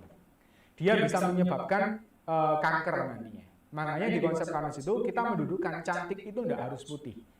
Cantiklah seperti Allah menciptakan teman-teman. Karena kita rasnya mungkin kalau di Asia itu sawo matang ya sudah. Paling enggak ya kuning langsat gitu ya. Jangan sampai pingin putih seperti orang-orang yang di luar sana. Yaitu karena memang mereka mungkin tidak menyerap matahari lebih banyak daripada kita gitu ya. Nah, kemudian juga ada yang dari asap rokok, asap kendaraan bermotor dan macam-macam ya. Itu polusi udara itu juga bisa mempengaruhi sebagai pemicu tadi. Oke, sudah cukup panjang. Nah, sel abnormal itu biasanya penanganannya adalah operasi, kemoterapi, radiasi, terapi hormonal dan macam-macam. Akibatnya adalah muntah, mual, rambut rontok, kulit kering dan macam-macam gitu ya. Tapi pertanyaannya apakah permasalahannya itu terselesaikan? Akar masalahnya belum terselesaikan nih teman-teman. Faktanya apa? Orang yang habis operasi biasanya muncul lagi malah semakin ganas. Makanya operasinya beberapa kali, bahkan lanjut kemoterapi biasanya. Nah, di konsep Kanus kita mengkaji cara cerdasnya sebenarnya problemnya itu ternyata dari lambung tadi. Makanya solusinya adalah back to Allah. Salah satu yang kita ambil tadi itu adalah tadi segala sumber segala penyakit itu adalah al-barodah. Maka di konsep Kanus ini berusaha untuk mendudukkan hal itu. Dengan cara apa? Ini langkahnya. Jadi skema konsep Kanus ini, karena yang utama tadi itu adalah pencernaan, dalam hal ini adalah organ lambung, maka lapisi luka lambung tadi dengan pati resisten yang bertindak sebagai pengganti sementara mukosa lambung. Kemudian beri asupan nutrisi sel lambung berupa asam aminoglisin, prolin, hidroksipolin dan semacamnya. Ya. Ini kita ada kenal dengan kolagen sapi halal, gitu ya. Nah, kebetulan Pak Iwan ini sebagai founder konsep Kanus itu juga pembuat pabrik kolagen sapi halal pertama dan satu-satunya di Asia Tenggara. Ada di di mana? Di Jawa Timur ya, Bapak Ibu ya. Di Jawa Timur ini adalah pabrik produksi dalam negeri kolagen sapi halal gitu ya. Kemudian hindari penetralan asam lambung. Ya. Nah, sebenarnya ada runutannya ya. Kemudian makan dengan banyak protein ya, karena yang dibutuhkan tadi enzim lipase. Berhenti makan sebelum kenyang ya. Kemudian juga kombinasi dengan tadi. Dengan sholat tahajud, membaca Al-Quran dan seterusnya supaya kolbu kita itu juga tenang gitu ya. Nah, untuk skema melindungi DNA tadi, maka kita perlu menangkap inisiator oksidatif dengan ikatan kompleks. Ikatan kompleks ini berasal dari taninnya green tea matcha, ya tanin plus kolagen itu membentuk ikatan kompleks. Dia nggak cuma sekedar menetralisir radikal bebas, tapi dia menghambat proses reaksi oksidatifnya. Jadi akar masalahnya itu dihambat dengan ikatan kompleks. Kemudian ditangkapi para provokator itu. Nah, kemudian tetap perbaiki lambung agar lemaknya dalam darah terkontrol dan tidak berlebih. Kemudian kondisi lambung yang sehat, maka semua sel dapat nutrisi sel sehingga mampu membunuh semua virus kalau misalnya ada yang dari virus. Nah, ini adalah beberapa testimoni konsep Karnus. Saya tidak muter videonya. Sebenarnya ini kalau diklik nanti saya kasih ininya ya. Jadi ini ada di Karnus Media. Jadi Bapak Ibu bisa melihat mempelajari lebih lanjut di konsepkarnus.com atau kalau sosial media kita itu adalah Karnus Media. Ini ada di YouTube ya, kemudian ada di Facebook dan Instagram gitu ya. Nah, ini lepas dari suntik insulin ya Bu Siswati ya dengan menerapkan konsep Karnus dan nutrisinya pakai AG sereal dan Algati. Kemudian gangren di punggung ini luar biasa Pak Tumino. Kalau gangren di kaki bisa dipotong. Nah, kalau di punggung nggak bisa dipotong. Dan alhamdulillah Pak Tumino ini menerapkan konsep Karnus ya dan lukanya menutup dan sekarang sembuh ya. Jadi kalau sembuh di konsep Karnus itu ya benar-benar nggak cuma sekedar turunnya kadar gula, enggak, tapi sampai HbA1c-nya itu juga turun gitu ya. Jadi benar-benar sehat lagi, bisa makan nasi lagi, normal lagi. Itu namanya sehat dalam konsep Karnus gitu ya. Kemudian sembuh dari stroke ya, Pak Jawahari Ibrahim ya. Kemudian Pak Garjito Wibowo ini sembuh dari kanker dan diabetes gitu ya. Kemudian juga ada Pak Kamijo, ini saya ketemu beberapa kali ya, sempat berkunjung ke rumahnya juga. Beliau kanker pankreas, ditambah gula darahnya juga tinggi, asam urat dan kanker paru-paru ya. Sampai rumah sakit menyuruh pulang karena sudah percuma ditangani. Alhamdulillah ketemu dengan pendekar kita. Jadi konsep Karnus itu dibawa oleh pendekar Nusantara ya. Akhirnya menerapkan konsep Karnus dan sehat luar biasa. Kemudian Pak Kiai Toha Yusuf Zakaria, beliau pimpinan Pondok Pesantren Al-Islah di Bondowoso. Beliau itu punya diabetes dan fatty liver yang sudah cukup luar biasa parah, sampai terancam kehidupannya ya. Dan alhamdulillah sekarang sudah sehat dan bisa memimpin pondoknya kembali. Banyak teman-teman. Dan ini adalah cuplikan dari video kuliah konsep Karnus ya. Ini ada di ini ya di YouTube ya. Nggak saya puter ya. Ini kalau saya klik itu muter ya. Tapi saya skip saja karena waktunya mepet ya. Nah, kemudian disinilah cara cerdas untuk sehat. Nah, di konsep Karnus ini kita utamanya itu adalah mendudukkan, mempelajari dan mengembalikan pola algoritma tubuh sesuai dengan algoritma Sang Pencipta. Lambung kita itu takdirnya adalah asam, jangan dinetralkan, gitu ya.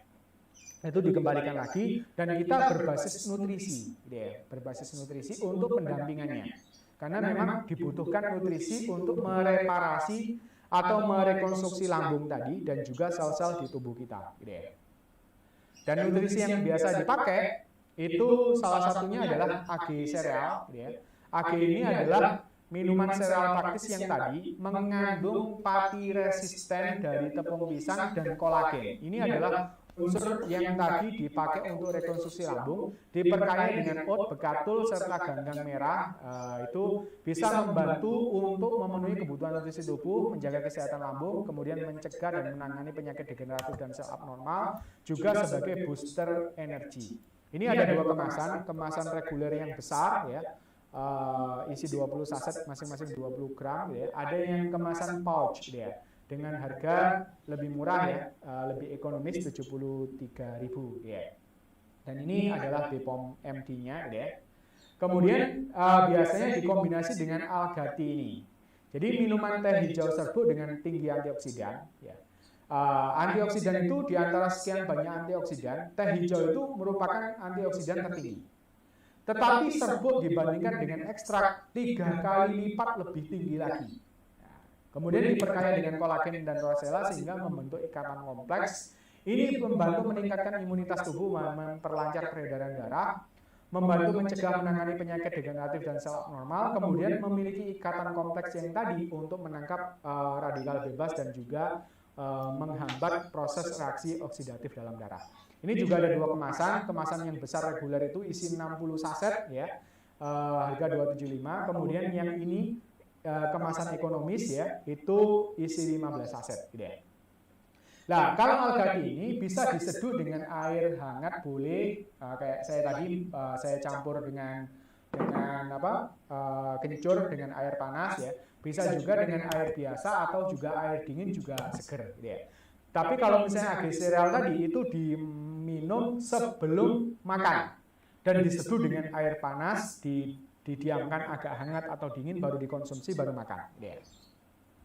Kemudian kita juga punya nih alga kiri ini untuk nutrisi tulang, otot, sendi, kuku dan kulit gitu ya. Kemudian AG daily ini adalah seperti AG sereal, cuman ditambahkan dengan susu bubuk full cream. Jadi biasanya dipakai untuk menambah nafsu makan pada anak-anak dan juga lansia. Kemudian mencukupi kebutuhan gizi agar terhindar dari gizi buruk, stunting dan lain-lain. Kemudian kita juga membuat namanya beras karnus. Beras karnus itu luar biasa. Kita mengakomodasi mitoteknologi, mitotek.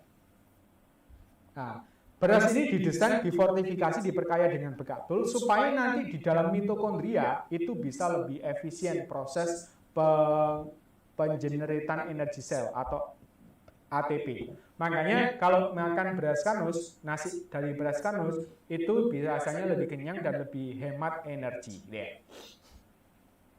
Terus teman-teman juga yang biasanya proses penyembuhan biasanya diiringi dengan tepung kojak. Kita punya fibroshake ya sebagai serat gitu ya. Sehingga nanti juga termasuk kadang ada juga yang dipakai untuk diet ya. Diminum sebelum makan ya. Kemudian kalau makan enak supaya tidak semuanya, contoh misalnya masakan Padang atau gulai atau apa supaya semua lemak nggak masuk ke dalam peredaran darah, nanti diikat oleh ini. Jadi selama 4 jam tidak akan hancur di dalam lambung, tidak tercemar. Nah, ini biasanya sering kita kenal sebagai mie shirataki atau nasi shirataki, itu salah satu komponen di dalam fibroshake, konjac. Oke, saya lanjut. Nah, madu, kita juga punya madunya wanita Indonesia. Nah, madu di sini ini adalah madu asli tapi sudah dikombin dengan yang lainnya. Ada kolagennya, ada whey proteinnya, ada rempah juga sehingga membuat madu sinta ini bisa mengaktifkan kembali aura wanita. Hormon-hormon kewanitaan itu bangkit kembali sehingga suami ketika melihat istri itu semakin cinta. Jadi ada aura feromonnya itu keluar sehingga rasa cintanya itu lebih tinggi. Makanya biasanya diiringi dengan suaminya pakai kopi love gitu ya. Ini juga kopi yang sudah juga ada whey proteinnya, juga diperkaya dengan kolagen. Jadi selain ngopi, kita juga sambil membentuk massa otot gitu ya. Nah, kemudian kita juga punya starter pack agar dan starter pack akad gitu ya. Ini adalah alga gold dan alga tea ya. Jadi satu kemasan dengan harga yang sama 275, isi 20 saset alga tea, 20 saset alga gold. Kalau yang di sini pakai akad berarti akad drink sama alga tea gitu ya. Nah, itu adalah produk-produk yang penunjang konsep karnus karena konsep ini Bapak Ibu dan teman-teman hanya sebuah ilmu, hanya sebuah konsep, kalau nggak dipraktekkan, dia seperti ilmu tanpa amal. Seperti pohon yang tak berbuah. Makanya kemudian Pak Iwan, konsep karnus ini dibukukan, dibuatkan metodologi, diusung oleh perusahaan karena kita di negara Indonesia ya. Dan kita menjaring pendekar Nusantara. Pendekar Nusantara ini adalah para pensyiar konsep karnus yang tergabung dalam barisan pejuang-pejuang kita. Karena menyuarakan ini itu adalah menyuarakan kebenaran. Dan kita karena membentuk arus baru, maka butuh keberanian dan menjunjung tinggi kebenaran dan keadilan. Makanya disebut sebagai pendekar Nusantara. Nah, karnus sendiri itu sebenarnya dari akronimnya pendekar dan Nusantara, karnus. Gitu ya. Dan produk-produk tadi bisa didapatkan di toko karnus. Ini adalah tokonya para pendekar Nusantara, tokokarnus.com. Gitu ya. Itu dari saya, dan sebagai janji kita webinar pada kesempatan kali ini, satu orang yang beruntung, ya, saya katakan nggak beruntung ya, tapi saya katakan satu orang yang super beruntung akan mendapatkan buku ini. Buku ini buku yang tebal nih teman-teman, saya ada bukunya ya. Ini buku yang tebal, kemudian di dalamnya itu lux banget ya. Jadi gambar-gambarnya kemudian dari materialnya kertasnya juga eksklusif ya, bukan yang kertas biasa yang tipis ya. Nah ini harganya cukup mahal ya, beda sama buku-buku yang lain dan ini lebih tebal, lebih lengkap gitu ya. Ini nanti kita berikan kepada satu orang yang super beruntung. Kenapa kok saya sebut super beruntung? Karena yang nanti saya juga ingin saya nggak ingin ada yang beruntung, ada yang tidak beruntung. Tidak. Saya ingin semua yang ikut webinar ini semuanya beruntung. Nah, karena semuanya beruntung, semuanya nanti akan saya kasih hadiah juga e-book konsep Karnus sama e-book diet Karnus. Bentuknya e-book ya.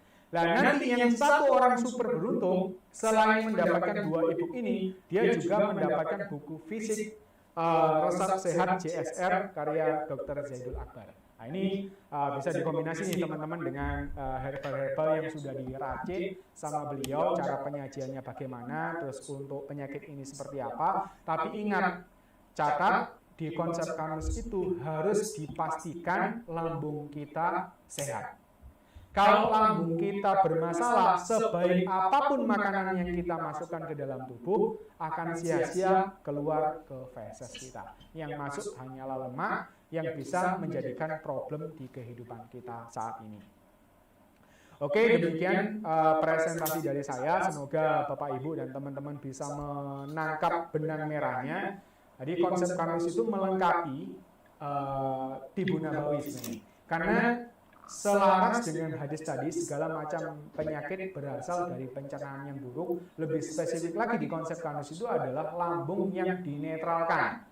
Dan itu buahnya teman-teman. Mulai dari kita dulu remaja, SMA, kemudian kuliah, itu begitu sedikit sakit mah, udah minum obat mah. Gitu ya. Obat mah juga sekarang buahnya ininya. Bahkan kalau orang sudah lama-kelamaan minum obat mah, yang dikasih oleh dokter itu biasanya TPI, obat yang langsung memblok, melarang lambung kita menghasilkan asam lambung, tidak main-main teman-teman. Itu justru malah jadi luar biasa parah, kacaunya metabolisme tubuh dan bisa men-trigger penyakit-penyakit yang lain. Belum penyakit hipertensi, stroke, diabetes, asam urat, kolesterol, bahkan sampai batu empedu, bahkan ginjal pun, liver pun itu bisa kacau ketika kita tidak menerapkan konsep kesehatan yang sudah diturunkan oleh Allah Subhanahu wa taala melalui utusannya. Demikian, semoga bermanfaat. Nanti saya kembalikan dulu ke moderator. Kalau masih ada pertanyaan kita bisa didiskusikan gitu ya. Kalau tidak nanti bisa dilanjut dengan pengundian door prize. Demikian dari saya, billahi wal taufiq wal hidayah. Assalamualaikum warahmatullahi wabarakatuh. Waalaikumsalam warahmatullahi wabarakatuh. Baik, ini sudah ada beberapa pertanyaan yang masuk Pak Rahmat. Untuk bisa langsung kita ke tanya jawab ini Pak? Iya, boleh. Baik. Ini ada pertanyaan. Assalamualaikum warahmatullahi wabarakatuh. Perkenalkan saya Rila Yulistika. Izin bertanya Pak, terkait bekam, apakah boleh dilakukan untuk semua umur? Dan kemudian, untuk bekam ini sebaiknya dilakukan 1 kali dalam 1 tahun atau bagaimana Pak? Terima kasih. Iya. Jadi pertanyaan tentang bekam ya. Nah, nanti mungkin teman-teman juga bisa share nih. Saya yakin banyak peserta kita hari ini itu yang praktisi bekam. Ya, Pak Budi, Bunda hari ini itu juga praktisi bekam. Mungkin teman-teman juga yang lain juga banyak yang tabib-tabib yang terapi bekam, gitu ya. Sebaiknya yang sudah cukup umur ya. Jadi bekam itu karena mengambil darah ya. Kemudian kalau durasi waktunya itu disesuaikan saja. Kalau tadi itu harapan kita, kalau kita bisa menjaga sehat ya secara preventif dengan anjuran-anjuran yang sudah dianjurkan melalui Al-Quran maupun hadis ya. Misalnya menjaga kolbu kita dengan baik, makanan kita dengan baik, kemudian olahraga. Jadi sebenarnya kalau manipulasi, kalau Bapak Ibu yang belum mengikuti acara kita kemarin yang 3i Healing, salah satu manipulasi yang alami itu adalah olahraga. Padahal Rasulullah pun juga menganjurkan olahraga, misalnya memanah, berenang, berkuda itu olahraga, atau bergulat, itu juga olahraga. Sebenarnya kalau otot-otot kita, kemudian tulang kita itu digerakkan dengan olahraga, itu secara alami itu bisa menyehatkan tubuh kita. Itu yang preventif. Jadi Tibu Nabawi ini sekali lagi tadi saya katakan hanya sebagian kecil tadi yang saya tunjukkan di sana. Sebenarnya banyak anjuran-anjuran yang untuk menjaga kesehatan ataupun juga pengobatan. Bahkan juga ada doa-doa yang untuk penyembuhan, misalnya Allahumma anta syafi isfi la shifa illa shifauka dan seterusnya. Ini juga doa untuk penyembuhan sebenarnya. Nah, sebaiknya dimanapun baik itu tradisi barat maupun timur ya, sebaiknya kita itu antisipasinya itu adalah menjaga kesehatan, ya, menjaga kesehatan. Nah, kalau menjaga kesehatan sebenarnya kalau memang kalau kita melihat sel darah merah kita, kalau secara medis ya, secara biologis sel darah merah kita itu akan berganti 120 hari. Nah, 120 hari itu kalau kita bagi 30 hari berarti 4 bulan. Ya, 4 bulan itu sebenarnya secara alami sel darah merah kita itu akan memproduksi. Itu bisa di-trigger dengan melakukan bekam itu juga boleh. Atau kalau misalnya anjuran, memang anjurannya itu sunnahnya di pertengahan bulan, tapi tidak disebutkan berapa kali setahun, tidak ada anjuran seperti itu. Tapi kalau misalnya kita sesuaikan, sebenarnya tubuh kita itu sudah cerdas, Bapak Ibu, teman-teman. Begitu kita merasa ada yang problem, itu biasanya kerasa. Nah, begitu terasa berat atau terasa kok pegel-pegel dan semacamnya, ya itu boleh nanti dikasih pertolongan pertama ini dengan bekam misalnya. Atau mungkin pengembangannya bisa juga dipakai akupressure atau akupuncture ya, akupuntur ya. Itu bisa juga karena kita juga diperintahkan untuk belajar ke negeri Cina. Ya, di negeri Cina itu pengobatan ada akupuntur, akupressure itu juga bisa dikombinasikan dengan Tibu Nabawi. Ya. Nah, kalau nggak ada masalah, ya boleh. Jadi misalnya sesuai dengan usia sel darah merah kita 120 hari, kemudian bekam boleh. Ya. Nah, cuman yang jadi garis bawahan saya tadi itu jangan terlalu sering. Jadi ibaratnya itu terlalu ekstrim. Terlalu ekstrim itu udah 3 hari sekali bekam ya, atau bahkan begitu sudah memarnya hilang bekam lagi ya. Itu kalau bisa dijeda. Kenapa? Karena tadi itu sel darah merah itu dibentuk oleh sumsum tulang belakang. Nanti kalau kita forsir, yang kasihan itu sumsum tulang belakang. Harusnya bekerja 4 bulan sekali, dia bekerja setiap seminggu sekali, bahkan seminggu 2-3 kali. Apalagi kalau nutrisi sel kita itu kurang. Ya. Sel-sel tulang belakang kita keropos, apalagi ya sampai HMP, kemudian diforsir, kemudian sampai dibekam, diambil darah kita, udah kekurangan bahan, kemudian dipecuti untuk bikin sel darah merah, ya, bahannya kurang, ini bisa jadi problem tersendiri. Makanya kita harus bijak. Makanya kalau misalnya kita berbekam, ya kita harus dalam kondisi yang fit. Kemudian habis berbekam, jangan lupa pastikan lambung sehat. Kemudian makanlah nutrisi yang banyak. Makanan yang banyak, yang baik itu gimana Mas? Kalau bisa beraneka ragam. Karena Allah menurunkan semua makanan yang ada di bumi, ya, baik itu tumbuhan, dari tumbuhan maupun hewan, dari ikan maupun burung-burungan, semua itu punya protein yang berbeda-beda, yang saling melengkapi. Makanya kalau di konsep Kanus itu semua makanan yang memang sudah diturunkan oleh Allah itu makanan yang baik. Ya, kemudian tinggal difilter pakai halal ya, kemudian dimakan, tapi pastikan proses pencernaan makanannya itu baik. Nah, baru kemudian bekam itu lebih efektif dan efisien. Nah, itu saja sih sebenarnya yang menjadi garis bawah di konsep Kanus itu, pastikan lambung kita sehat. Karena kalau tidak, semakin sering kita bekam, maka semakin kasihan sumsum tulang belakang kita. Oke? Baik, terima kasih Pak Rahmat atas penjelasannya. Untuk pertanyaan selanjutnya, untuk beras Karnus, bagaimana jika beras Karnus ini disediakan untuk formulanya saja Pak? Sehingga beras yang kita miliki di rumah dapat diformulasikan menjadi beras Karnus gitu Pak, dengan sendirinya, apakah memungkinkan? Oke. Sebenarnya kalau Bapak Ibu mengikuti pemateri kita ya Pak Iwan, itu sebenarnya mengupas tentang lahirnya beras Karnus. Sebenarnya kalau beras yang bagus ya, itu seperti zaman nenek moyang kita. Jadi beras yang ditumbuk nih Bapak Ibu. Tetapi kenapa kok beras tumbuk itu bagus dan sehat? Karena dia itu tidak kehilangan nutrisi-nutrisi yang lain yang sebenarnya Allah itu sudah melengkapi.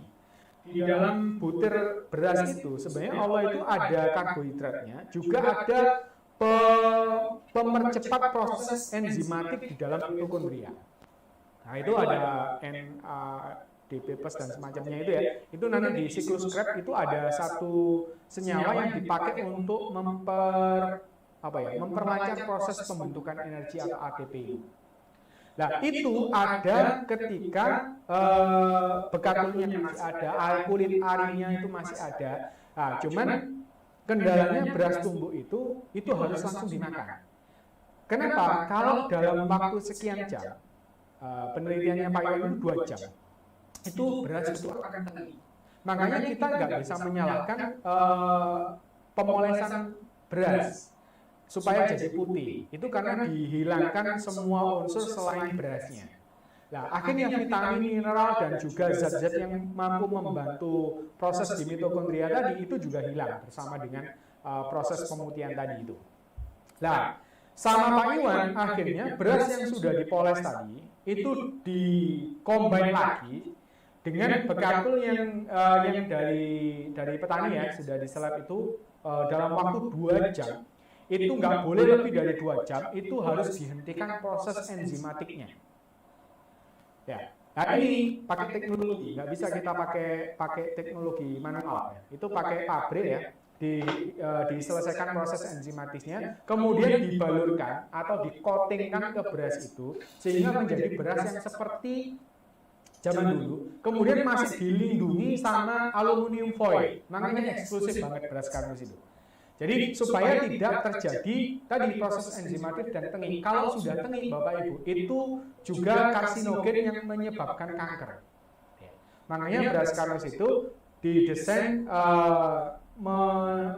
mengembalikan seperti pada zaman dulu. Kalau mau alami ada, Bapak Ibu simpan padi dalam bentuk padi ya. Yang biasanya kalau orang-orang dulu kan padi diiketin beberapa ikat gitu ya, terus ditaruh di atas plafon atau mungkin di gudang ya. Nanti begitu mau masak ditumbuk. Tapi zaman sekarang mungkin nggak praktis ya. Tapi kalau mau kalau mau yang seperti beras Karnus, ya lakukan seperti itu kalau tradisionalnya. Tapi kalau mau yang instan, ya pakai beras Karnus. Sudah tinggal sobek sasetnya dan nggak boleh atau nggak perlu dicuci. Langsung ditaruh di magic jar, dikasih air secukupnya, kemudian ditekan 1 tombol, sudah sampai matang, sudah bisa langsung dikonsumsi. Rasanya enak, gurih. Itu semoga menjawab. Baik, untuk ini ada beberapa pertanyaan yang lumayan banyak Pak pertanyaannya untuk kali ini. Apakah mungkin kita batasi untuk 2 pertanyaan lagi? Ya, 2 pertanyaan ya, nanti bisa disambung di grup aja. Oke, baik. Untuk pertanyaan selanjutnya Pak, ini bagaimanakah penerapan konsep Karnus dalam penanganan diabetes dan juga kolesterol Pak? Oke. Jadi satu, Bapak Ibu tadi kan sudah paling tidak kalau mengikuti pembicaraan tadi, sebenarnya diabetes itu problem akar permasalahannya itu adalah resistensi insulin. Jadi ibaratnya sel ini nggak bisa makan glukosa. Jadi ada glukosa yang sebenarnya diperuntukkan oleh sel, tapi sel ini tadi itu terjadi resistensi insulin. Insulin tadi kan ngetok pintu sel. Sel-sel ada glukosa, lu mau nggak? Nggak denger. Jadi yang bertugas itu adalah pimpinannya dulu. Jadi resistensi insulin itu bisa terjadi karena penumpukan banyak lemak. Jadi lemak ini menutup reseptor insulin. Makanya kalau dalam konsep Karnus, cara cerdasnya gimana? Lemak itu harus dimetabolisme. Makanya di konsep Karnus yang memetabolisme lemak itu siapa? Enzim lipase. Enzim lipase itu didapat dari mana? Dari asam amino. Asam amino dari mana? Dari protein, entah itu tahu, tempe, telur, daging yang sudah diproses oleh asam lambung. Ingat ya? Jadi kalau dirunut dari awal, protein kita, daging, ayam, telur, tahu tempe ya itu masuk di lambung diubah jadi asam amino. Asam amino diubah oleh tubuh kita menjadi enzim lipase. Itulah yang dipakai untuk motong-motong lemak supaya lemaknya bisa dimakan oleh sel. Nah, otomatis kalau sudah berangsur-angsur yang menghalangi tabir tadi ya, ibarat tabir sel ya, lemak tadi sudah bisa dimakan oleh sel, kemudian ada glukosa, itu bisa masuk kembali. Makanya kalau di konsep Kanus penerapannya apa? Pertama, perbaiki lambung dengan tadi AG sereal, kemudian makanlah banyak lauk. Kenapa kok banyak lauk? Yang dibutuhkan tubuh itu adalah asam amino untuk pembuatan lipase. Nah, lauk itu kalau bisa kombinasi antara hewan dan hayati, tumbuhan dan hewani. Nah, contoh yang tumbuhan ya kayak tahu, tempe, kacang-kacangan ya. Kalau yang hewani ya telur, daging ayam, daging sapi ya itu dikombinasi. Nah, kalau yang sudah terlalu banyak kolesterol, nah saran dari konsep Kanus itu dibalik. Biasanya kalau kita makan, lauknya itu kan 70% hewani. Misalnya telurnya banyak, ayamnya gede, terus tahu tempenya kecil sedikit. Tahu tok atau tempe tok, biasanya kan gitu. Nah, itu dibalik. Kalau Bapak Ibu yang punya kolesterol tinggi, dibalik dulu sementara. Jadi 70%-nya hayati, tahu tempenya yang dibanyakin. Terus 30%-nya baru hewani. Jadi oke lah, daging secuil dikit aja. Yang sepotong tempe dulu itu dagingnya. Kemudian yang tahu tempenya yang dibanyakin, kemudian sayur buah dibanyakin, nasinya secukupnya itu dimakan. Dan berhenti makan sebelum kenyang. Ya. Kenapa kok berhenti makan sebelum kenyang? Karena supaya, jadi gini Bapak Ibu, kenapa kok ajaran itu cukup bagus dan sangat relevan dengan konsep Kanus? Karena kita kepingin memetabolisme lemak. Ibaratnya gini, Bapak Ibu kalau misalnya makan di rumah nih, gitu ya, ada makanan yang fresh yang baru dimasak oleh istri kita ada di meja makan, sama yang ada di dalam kulkas, Bapak Ibu akan pilih yang mana? Selama di meja makan itu masih ada makanan, pasti kita milih makanan yang fresh yang ada di meja. Ya. Nah, baru kalau habis, ibu kita mengambil sisa makanan yang di freezer kemudian dimasak kembali. Nah, sama dengan tubuh kita. Sel tubuh kita itu selama masih ada makanan yang fresh yang dibawa oleh sel darah merah, itu yang dimakan. Sedangkan cadangan makanan yang di freezer kita itu nggak dimakan. Makanya begitu proses penyembuhan, makannya sedikit. Makanya kita buat beras kardus. Beras kardus itu ekstrim ya Bapak Ibu ya, untuk takaran makan kita. Jadi kalau yang penyembuhan diabetes, kolesterol, asam urat itu satu saset itu harus cukup untuk 3 kali makan. Pagi, siang, malam. Nah, sedikit mas, ya karena satu saset itu 100 gram ya. Itu kalau dimakan sendiri bisa cukup 3 kali sehari. Nanti dibanyakin lauknya, dibanyakin sayurnya. Ya. Kemudian campur agi sereal. Agi sereal itu juga kenyang juga loh teman-teman ya. Itu. Apalagi berasnya pakai beras Kanus itu lebih efisien lagi.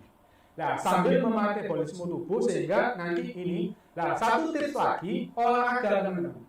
Olahraga itu karena apa? Karena yang mampu memakan lemak itu adalah sel otot yang kebanyakan. Makanya gerak woi. Kalau di ini gerak olahraga gitu ya. Entah itu jalan kaki atau lari-lari atau apa saja boleh. Yang penting gerak ototnya. Nah, kalau misalnya di kantor ya sudah naik tangga pakai jalan kaki atau mungkin ke musola pakai jalan kaki, masjid pakai jalan kaki dan seterusnya itu bisa memakan lemak-lemak yang termetabolisme oleh sistem kita tadi. Dan kalau makan, saran kita 1 sendok itu teman-teman itu sudah lengkap, ada nasinya, ada sayurnya, ada lauknya, langsung makan. Kenapa? Karena nanti kita jaga nih berhenti makan sebelum kenyang. Jangan masuk dulu dan nanti lauknya terakhir. Nanti begitu kenyang kita nggak jadi makan. Makanya termasuk dalam proses tadi itu sudah lengkap. Ada karbohidratnya, ada proteinnya, ada lemaknya dalam satu rangkaian diproses satu suap. Itu proses penerapan konsep Kanus pada diabetes ya. Jadi kalau nutrisinya pakai AG sereal, bisa diminum sebelum sarapan dan sebelum makan malam. Kemudian Algatinya bisa 2-3 kali sehari setelah makan. Jadi jangan minum Algati saat perut kosong ya, terutama yang ada gangguan lambung. Kalau nggak ada gangguan lambung nggak apa-apa. Dan itu bisa sewaktu-waktu, kayak saya ini misalnya jam 10 tadi bikin Algati campur ini boleh juga. Nanti makan siang, habis itu minum Algati lagi. Kalau saya biasanya 3 kali sehari malah, gitu ya. 2 kali 3 kali sehari. Kalau tur bisa lebih banyak dari itu ya. Jadi pakai AG sereal, makannya pakai beras karnus, kemudian dilengkapi dengan Algati. Itu insya Allah mempercepat proses penyembuhan diabetes dan kolesterol. Semoga menjawab dengan jelas. Baik, terima kasih Pak Rahmat. Untuk pertanyaan terakhir Pak, bagaimana cara mengkonsumsi minyak zaitun yang aman menurut konsep Karnus? Oke, jadi kalau konsep Karnus mendudukkan gini, kalau kita makan buah zaitun, oke, karena di buah zaitun itu lengkap teman-teman. Di situ ada proteinnya, ada lemaknya, ada karbohidratnya, ada vitaminnya, bagus ya. Tetapi kalau sudah jadi minyak, maka yang kita sarankan pakailah itu untuk menggoreng atau pakailah itu untuk kalau misalnya diminum ya. Tadi pertanyaannya kalau meminum minyak zaitun ya. Kita nggak menyarankan minum langsung minyaknya saja, tetapi campurkan dengan makanan yang lain. Misal nih, dicampur dengan daging ayam, kemudian atau tahu tempe, kemudian sayur dikasih minyak zaitun dimakan, itu boleh. Jadi karena apa? Karena kalau kita minum minyak zaitun itu trigliserid teman-teman. Semua minyak, entah itu minyak zaitun, kemudian minyak VCO, minyak goreng, minyak sawit, minyak apapun minyak itu semuanya trigliserid bentuknya. Hanya beda ininya aja, strukturnya saja.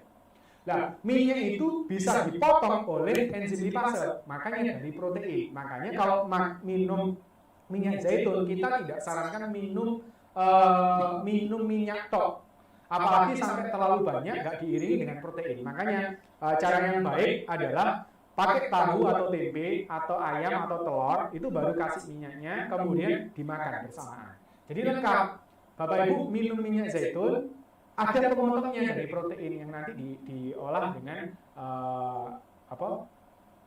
di asam lambung gitu ya. Jadi asam amino dan enzim lipase gitu ya.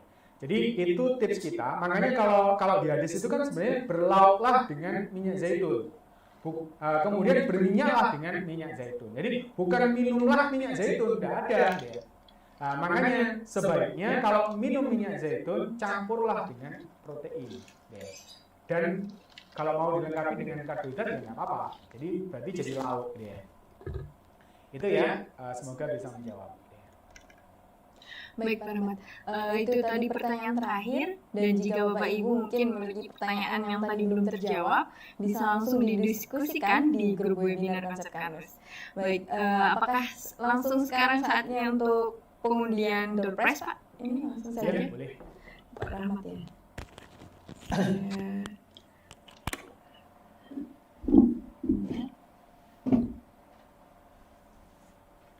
Oh, ini saya ya. Ini ada beberapa nama yang sudah ditulis berdasarkan yang sudah daftar ya Bapak Ibu ya. Jadi yang sudah daftar kita tuliskan namanya satu persatu di sini. Ini kita akan ambil satu yang super beruntung. Semuanya beruntung ya Bapak Ibu ya. Jangan ada mindset satu beruntung yang lainnya tidak beruntung. Tidak, saya nggak mau itu. Semuanya beruntung nanti mendapatkan 2 e-book ya, e-book Konsep Karnus dan e-book Diet Karnus. Nanti silakan diminta di admin atau nanti kita share di grup ya. Itu nanti bisa di-download sendiri. Nah, bagi yang super beruntung selain dapat 2 e-book tadi, Konsep Karnus dan Diet Karnus, juga mendapatkan buku fisik resep sehat JSR gitu ya. Nah, ini saya akan mengambil satu ya. Saya nggak tahu ini siapa ya, karena acak ya. Saya ambil saja satu, gitu ya. Dan dites ya, harus ngacung di ini ya, tes dan di zoomnya. Kalau nggak ada, nanti kita ini. Namanya Rohayah dari Jogja. Nggak bisa di zoom. Rohayah dari Jogja. Ada? Hadir di Zoom? Kalau nggak hadir, didiskualifikasi. Sebentar. Ada langsung cek, nggak apa-apa. Kalau misalnya kurang tahu caranya resen. Ada ya? Apakah ada Bu Rukayah bisa dibantu untuk raise hand, Bu? Bu Rukayah.